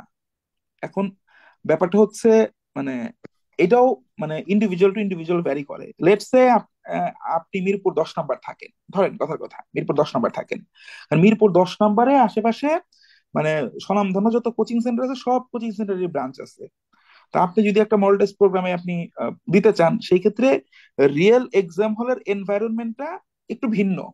আপনার নিজের পড়ার টেবিলে বসে একটা পরীক্ষা দিয়ে একটা মার্ক পাওয়া আর পরীক্ষার হলে বসে পরীক্ষা দেওয়া, দুইটার আসলে মানে ফ্লেভারটা ভিন্ন। তো আপনার আশেপাশে যদি এরকম সুযোগ থাকে যে খুব অল্প সময়ের মধ্যে আপনি যে একটা পরীক্ষা দিয়ে আসতে পারবেন, সেই ক্ষেত্রে অবশ্যই আপনি অফলাইনে যাইতে পারেন। হ্যাঁ, কিন্তু অনলাইনও আপনি নিজের সাথে নিজে এখন অনেস্ট থাকেন। হ্যাঁ, এখন পরীক্ষার মানে এখন ধরেন কোচিং সেন্টার গুলোতে আপনি যাবেন, মানে আপনার বাসা থেকে যদি ওটা যদি একটু ডিস্টেন্সে হয়, সেটা একটা প্রবলেম। আবার যাওয়া আসা যদি আপনার সময় নষ্ট হয়, আমি বিসিএস মিরপুর রিটার্নের 12 নম্বর থাকি। হ্যাঁ, ওই তো আমি হাইপোথেটিক্যালি বলছি, আপনার প্রশ্নের মাধ্যমে আমি অনেককে উত্তর দেওয়ার চেষ্টা করছি। তো এখন অনলাইনে যেটা হয়েছে কি, অনলাইনে ব্যাপারগুলো খুব মানে ইজি হয়েছে, ইজি টু অ্যাড্রেস। আপনি যদি নিজের সাথে অনেস্ট থেকে, নিজের সাথে নিজে অনেস্ট থেকে টাইমটা মেনটেন করে পরীক্ষা দেন, তাহলে বাসায় বসে ভালো পরীক্ষা দেওয়া সম্ভব। এটা হচ্ছে টোটালি আপনার উপর ডিপেন্ড করবে। ব্যক্তিগতভাবে আমার মতামত হচ্ছে, যদি একান্ত আমার অপিনিয়ন চান, মানে কোনো ধরনেরই না, আমার মনে হয় সর্বশেষ আপনি পরীক্ষার আগে চূড়ান্ত মডেল টেস্ট, যেটা 4 ঘন্টা মেয়াদি যে মডেল টেস্টটা, ওই মডেল টেস্টটা অ্যাটলিস্ট ফিজিক্যাল অ্যাটমসফিয়ারে একটা ফ্লেভার পাওয়া উচিত একজন প্রার্থীর। 4 ঘন্টা বসে থাকতে কেমন লাগে পরীক্ষার হলে, এটা পাওয়ার জন্য। তো ইনিশিয়ালি যে ফ্র্যাগমেন্টেড বা সেগমেন্ট মানে যে ছোট ছোট যে পরীক্ষা টরীক্ষাগুলা, এগুলোর জন্য কোচিং সেন্টারে গিয়ে গিয়ে পরীক্ষা দেওয়াকে আমি আসলে খুব বেশি মানে আমি নিজে ব্যক্তিগতভাবে এটা সমর্থন করি না। এগুলোর জন্য আমার মনে হয় বাসায় বসে বসে পরীক্ষা দেওয়া বেটার। এটা হচ্ছে এখন তো আমার ব্যক্তিগত মতামত, বুঝতে পেরেছেন? থ্যাংক ইউ সো মাচ ভাই। জি। এটা হচ্ছে আমার অপিনিয়ন, যে আপনি লাস্টে একটা full set written model test আপনি একটা জায়গায় দেন। আর আহ, সব কোচিং সেন্টার সব জায়গায় আবার খাতা মূল্যায়নের কিছু মান আছে, কিছু কিছু জায়গায় আছে দেখুন যারা আইএলটিএস দেয়। আইএলটিএস তো দুইটা সংস্থা নেয়, আইডিপি নেয় এবং ব্রিটিশ কাউন্সিল নেয়। হ্যাঁ, তো অনেকেই দেখবেন যখন তারা আইএলটিএস এর মক টেস্ট দেয়, চিন্তা করে আচ্ছা মক টেস্টে যদি এইখানে মক টেস্ট দেই 5 পেয়ে যেতে পারি। এখন আইএলটিএস এ যার 7 পাওয়ার ক্যাপাসিটি আছে, সে যখন 5 পায় তার মোটিভেশন এমনি ভেঙে যায়। ব্যাপারটা বুঝতে পারছেন? আবার যে হয়তো অ্যাকচুয়ালি 5 পাওয়ার যোগ্য, তাকে যদি কেউ ভুলে ভুলে 6 দেয়, এটা কিন্তু তার ভিতরে ফেক মোটিভেশন বা ফেক একটা কনফিডেন্স গ্রো করে। তো এই ব্যাপারগুলো আছে, কমপ্লেক্সিটি গুলো আছে, সবকিছুকে মাথায় নিয়েই আপনার আমার মনে হয় আপনি চূড়ান্ত মডেল টেস্ট একটা সেট অন্তত আপনি অফলাইনে দেন, বাকি জিনিসগুলো সময় সাশ্রয়ের জন্য আপনি অনলাইনে কন্টিনিউ করতে পারেন। এটা হচ্ছে আমার অপিনিয়ন। হ্যাঁ, কোন ওকে, জায়গায় দেওয়াটা বেটার, মানে যদি একটু বলেন ওপেনলি। ওপেনলি তো কথা বলতেছি, ওপেনলি সবাই ভালো করে ভাই। এখন আমি যে প্রতিষ্ঠান, মানে সব প্রতিষ্ঠানে কোনো না কোনো ভাবে আমি একটা সময় জড়িত ছিলাম, ক্লাস নিয়েছি। আপনি বিসিএস এর বাংলাদেশের নাম করা কোচিং বলেন, কনফিডেন্স বিসিএস কনফিডেন্স বলেন, রাজু ভাইয়ের আমি সর্বশেষ বিসিএস কনফিডেন্সে ক্লাস নিয়েছি। তারা যথেষ্ট ভালো মানের পরীক্ষা নেয়। কনফিডেন্সে পরীক্ষা কিরকম? উত্তরণে যথেষ্ট ভালো মানের পরীক্ষা নেয়। বিশেষ অদিতিতে লতিফ স্যার, অদিতিতে আমি ক্লাস নিয়েছি। হ্যাঁ, আমি ওনাদের দেখেছি, স্যার ওনারাও ভালো মানে ভালো মানের পরীক্ষা নেয়। এখন সবই সেম। এখন ব্যাপারটা হচ্ছে কি, মানে এখানে আহামরি কোনো পার্থক্য ব্যাপারটা এরকম না। আপনি চোখ কান খোলা রেখে আপনি যে কোনো একটা ভর্তি হন, এটা কোনো বিষয় না। ঠিক আছে, আপনার কাছে যেটা কমফোর্টেবল মনে হয়। এখানে কারো প্রতি স্পেশাল অ্যালাইনমেন্ট আমার নাই আসলে। প্রত্যেকের সাথে আমার সুসম্পর্ক, প্রত্যেকের সাথেই আমি প্রত্যেকের ব্যানারে আমি ক্লাস নিয়েছি। হ্যাঁ, এবার ক্লাস এখন চাইলে এখন মানে নিতে পারি, মানে ওই তো ব্যাপারগুলো ওইরকম না। তো কারোর প্রতি কোনো গ্রাজ নাই, মানে স্পেশাল এফেকশনও নাই, কারোর প্রতি কোনো ধরনের খামতিও নাই। প্রত্যেকেই কোয়ালিটি, এবং মোটামুটি যে প্রতিষ্ঠানগুলো বললাম তাদের খাতা দেখার মান বেশ ভালো। মানে স্পেশালি ধরেন বিশেষ কনফারেন্সে, মানে ওখানে তো জানি এখন অনেক ক্যাডার নন ক্যাডার এদেরকে দিয়ে খাতাটা এখন দেখানো হয়। হ্যাঁ, আবার হচ্ছে আপনার ইয়েতেও কি বলে, উত্তরণের খাতা দেখার মানও ভালো। তো মোটামুটি খাতা দেখার মান ভালো আছে। আপনি আপনার মতো সুবিধা মতো একটা হতে পারেন, কোনো সমস্যা নাই। আর ফাইনাল মডেল টেস্টে আমিও দুইটা তিনটা সাবজেক্টের নিব, দেখি ক্যান্ডিডেট 20-30 জন থাকলে। কিন্তু আমার আবার পয়সা পাতি দিতে হবে, তারা যেরকম নেয় এত হয়তো লাগবে না, তো তার থেকে বেশিও লাগতে পারে। দেখি, একটা ফুল সেট মডেল টেস্ট নেওয়ার ইচ্ছা আছে। পার্টিসিপেশন কেমন হয় আপনাদের এগুলো দেখে, একদম চূড়ান্ত সবগুলো খাতা নিজে খাতার মতোই নিয়ে 30-40 জন, 30 জনের বেশি নেওয়া যাবে না, এত খাতা কাটা যাবে না।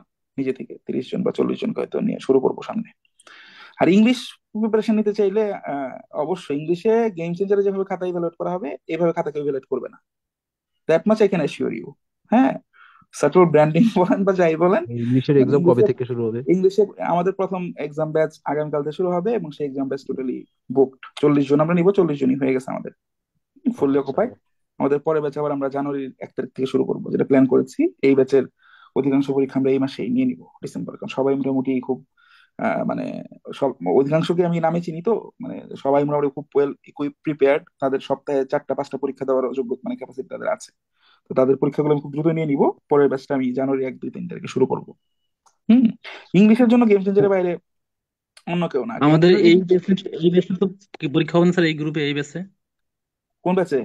না, এই ব্যাচে আপনাদের না ওই আমি লাইভ টেস্টে, না না না, এই ব্যাচে পরীক্ষা মডিউল নাই, নাই। ও আচ্ছা আচ্ছা। নো, ঠিক আছে, এটা আমি তো শুরুতে আমি দেখিয়েছি ভাই। এই জন্য এই যে আগেই যা পারি না ওটা কমিটমেন্ট করি না ভুলেও।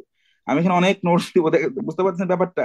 ওটা এই লেভেলের টায়ারসাম মানে জিনিস, ওটা দেখা যাবে পুল অফ করা ডিফিকাল্ট হয়ে যেতে পারে। ঠিক আছে, তারপরে পার্টিসিপেশন থাকুক। আমরা যদি মেম্বার দেখি এই গ্রুপে যারা আছেন, যারা অন্যান্য এক্সাম ব্যাচে যদি কেউ না থাকেন, সেই ক্ষেত্রে সময় সুযোগ, কারণ এটা আরো আলাদা করে কেন রাখি নাই, কারণ আমি তো আপনাদের ক্লাসেস গুলো নিবো, খাতা টাতা দেওয়া সবকিছু ঠিকঠাক থাকলে আগামী মাসে হয়তো আমিও সার্ভিসে জয়েন করব। তো সেই ক্ষেত্রে কতটুকু কমিট করতে পারবো ওই জায়গাটুকুকে নিশ্চিত করার জন্যই পূর্বেই ওই লেভেলের কমিটমেন্ট দেই নাই। হ্যাঁ, কারণ এক্সাম ব্যাচ একটা ভিন্ন লেভেলের কার্যক্রম, যেহেতু আমরা অনলাইন প্ল্যাটফর্ম। অফলাইন হলে অবশ্যই এক্সাম এর মধ্যে অটোমেটিক্যালি থাকতো, কিন্তু অনলাইনে সেই এক্সাম গুলো নেওয়া, খাতাগুলো নেওয়া, স্ক্রুটিনি করে সেটা আবার আপনাদের পৌঁছে দেওয়া, এটা খুব টায়ারসাম এবং ডিজিটাল ডিভাইসের সাথে যুক্ত থাকা অনেক লম্বা একটা কাজ। হ্যাঁ, তো সেই কাজগুলোর ক্ষেত্রে আমাদের জন্য একটু কঠিন হয়ে যায়। তো এই জন্য এটা কমিট করি নাই। আর ব্যক্তিগতভাবে যেটা বললাম, আমি যেহেতু হয়তো তখন সার্ভিসে থাকবো, ক্লাসগুলা নির্দ্বিধায় নিঃসন্দেহে ঠিকঠাক ভাবে সবকিছু নেওয়া যাবে।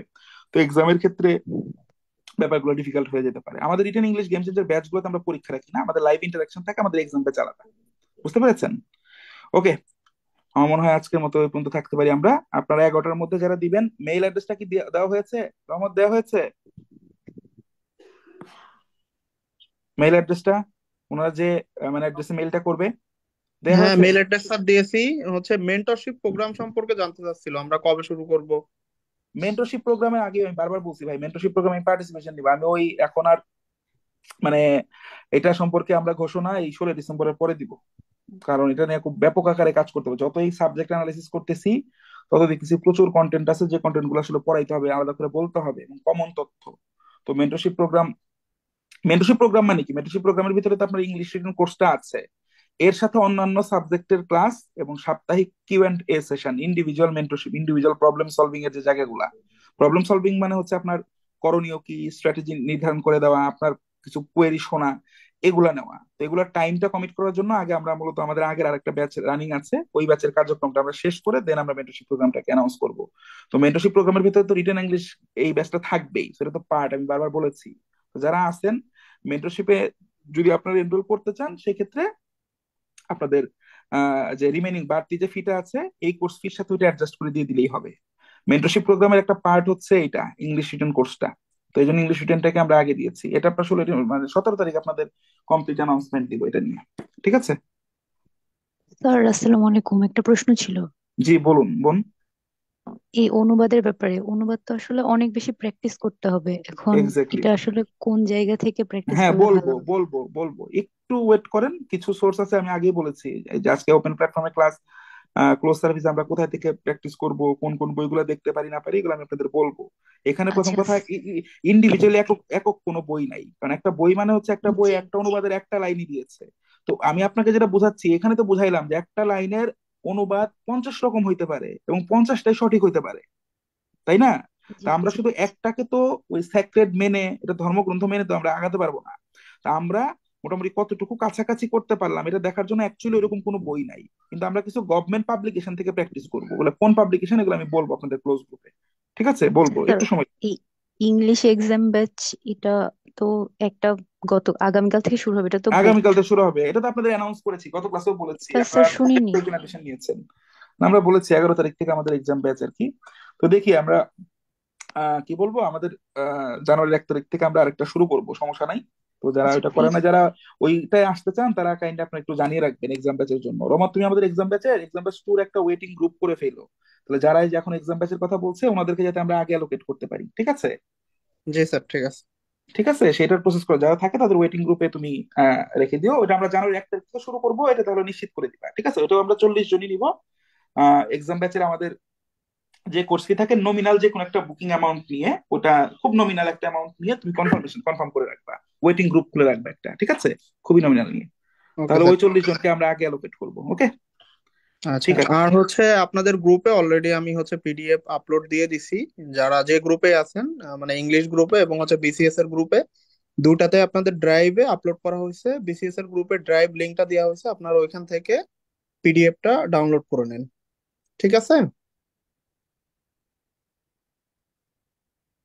আপনাদের ফেসবুক গ্রুপে আমি হচ্ছে আমাদের ড্রাইভের লিংকটা আপলোড দিয়ে দিছি।